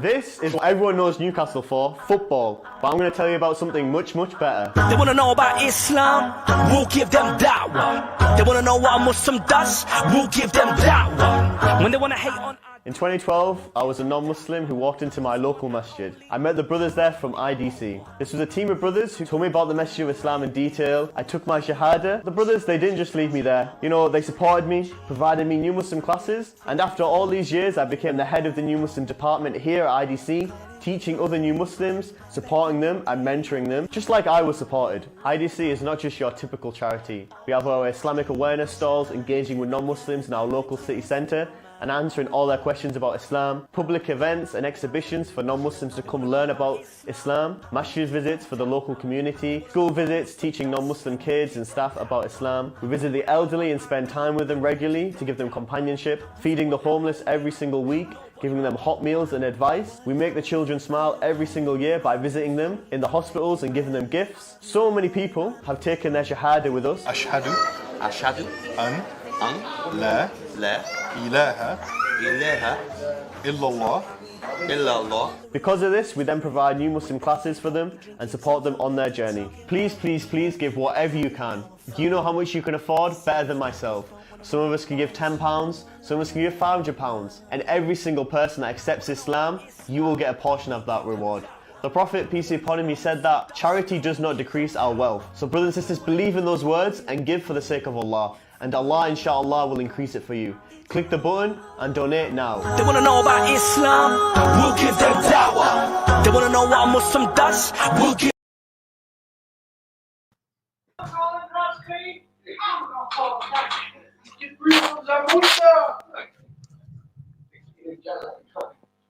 Assalamu alaikum. I think we're going to wrap it there, inshallah. So, Jazakumullah khair for tuning in, everyone. We'll be back tomorrow, inshallah, at 5 p.m. Jazakallah khair. Wassalamu alaikum. Keep giving, guys. Keep giving for the sake of Allah subhanahu wa ta'ala. You never know. Could be the last night for us. Allah knows best. Allah knows best.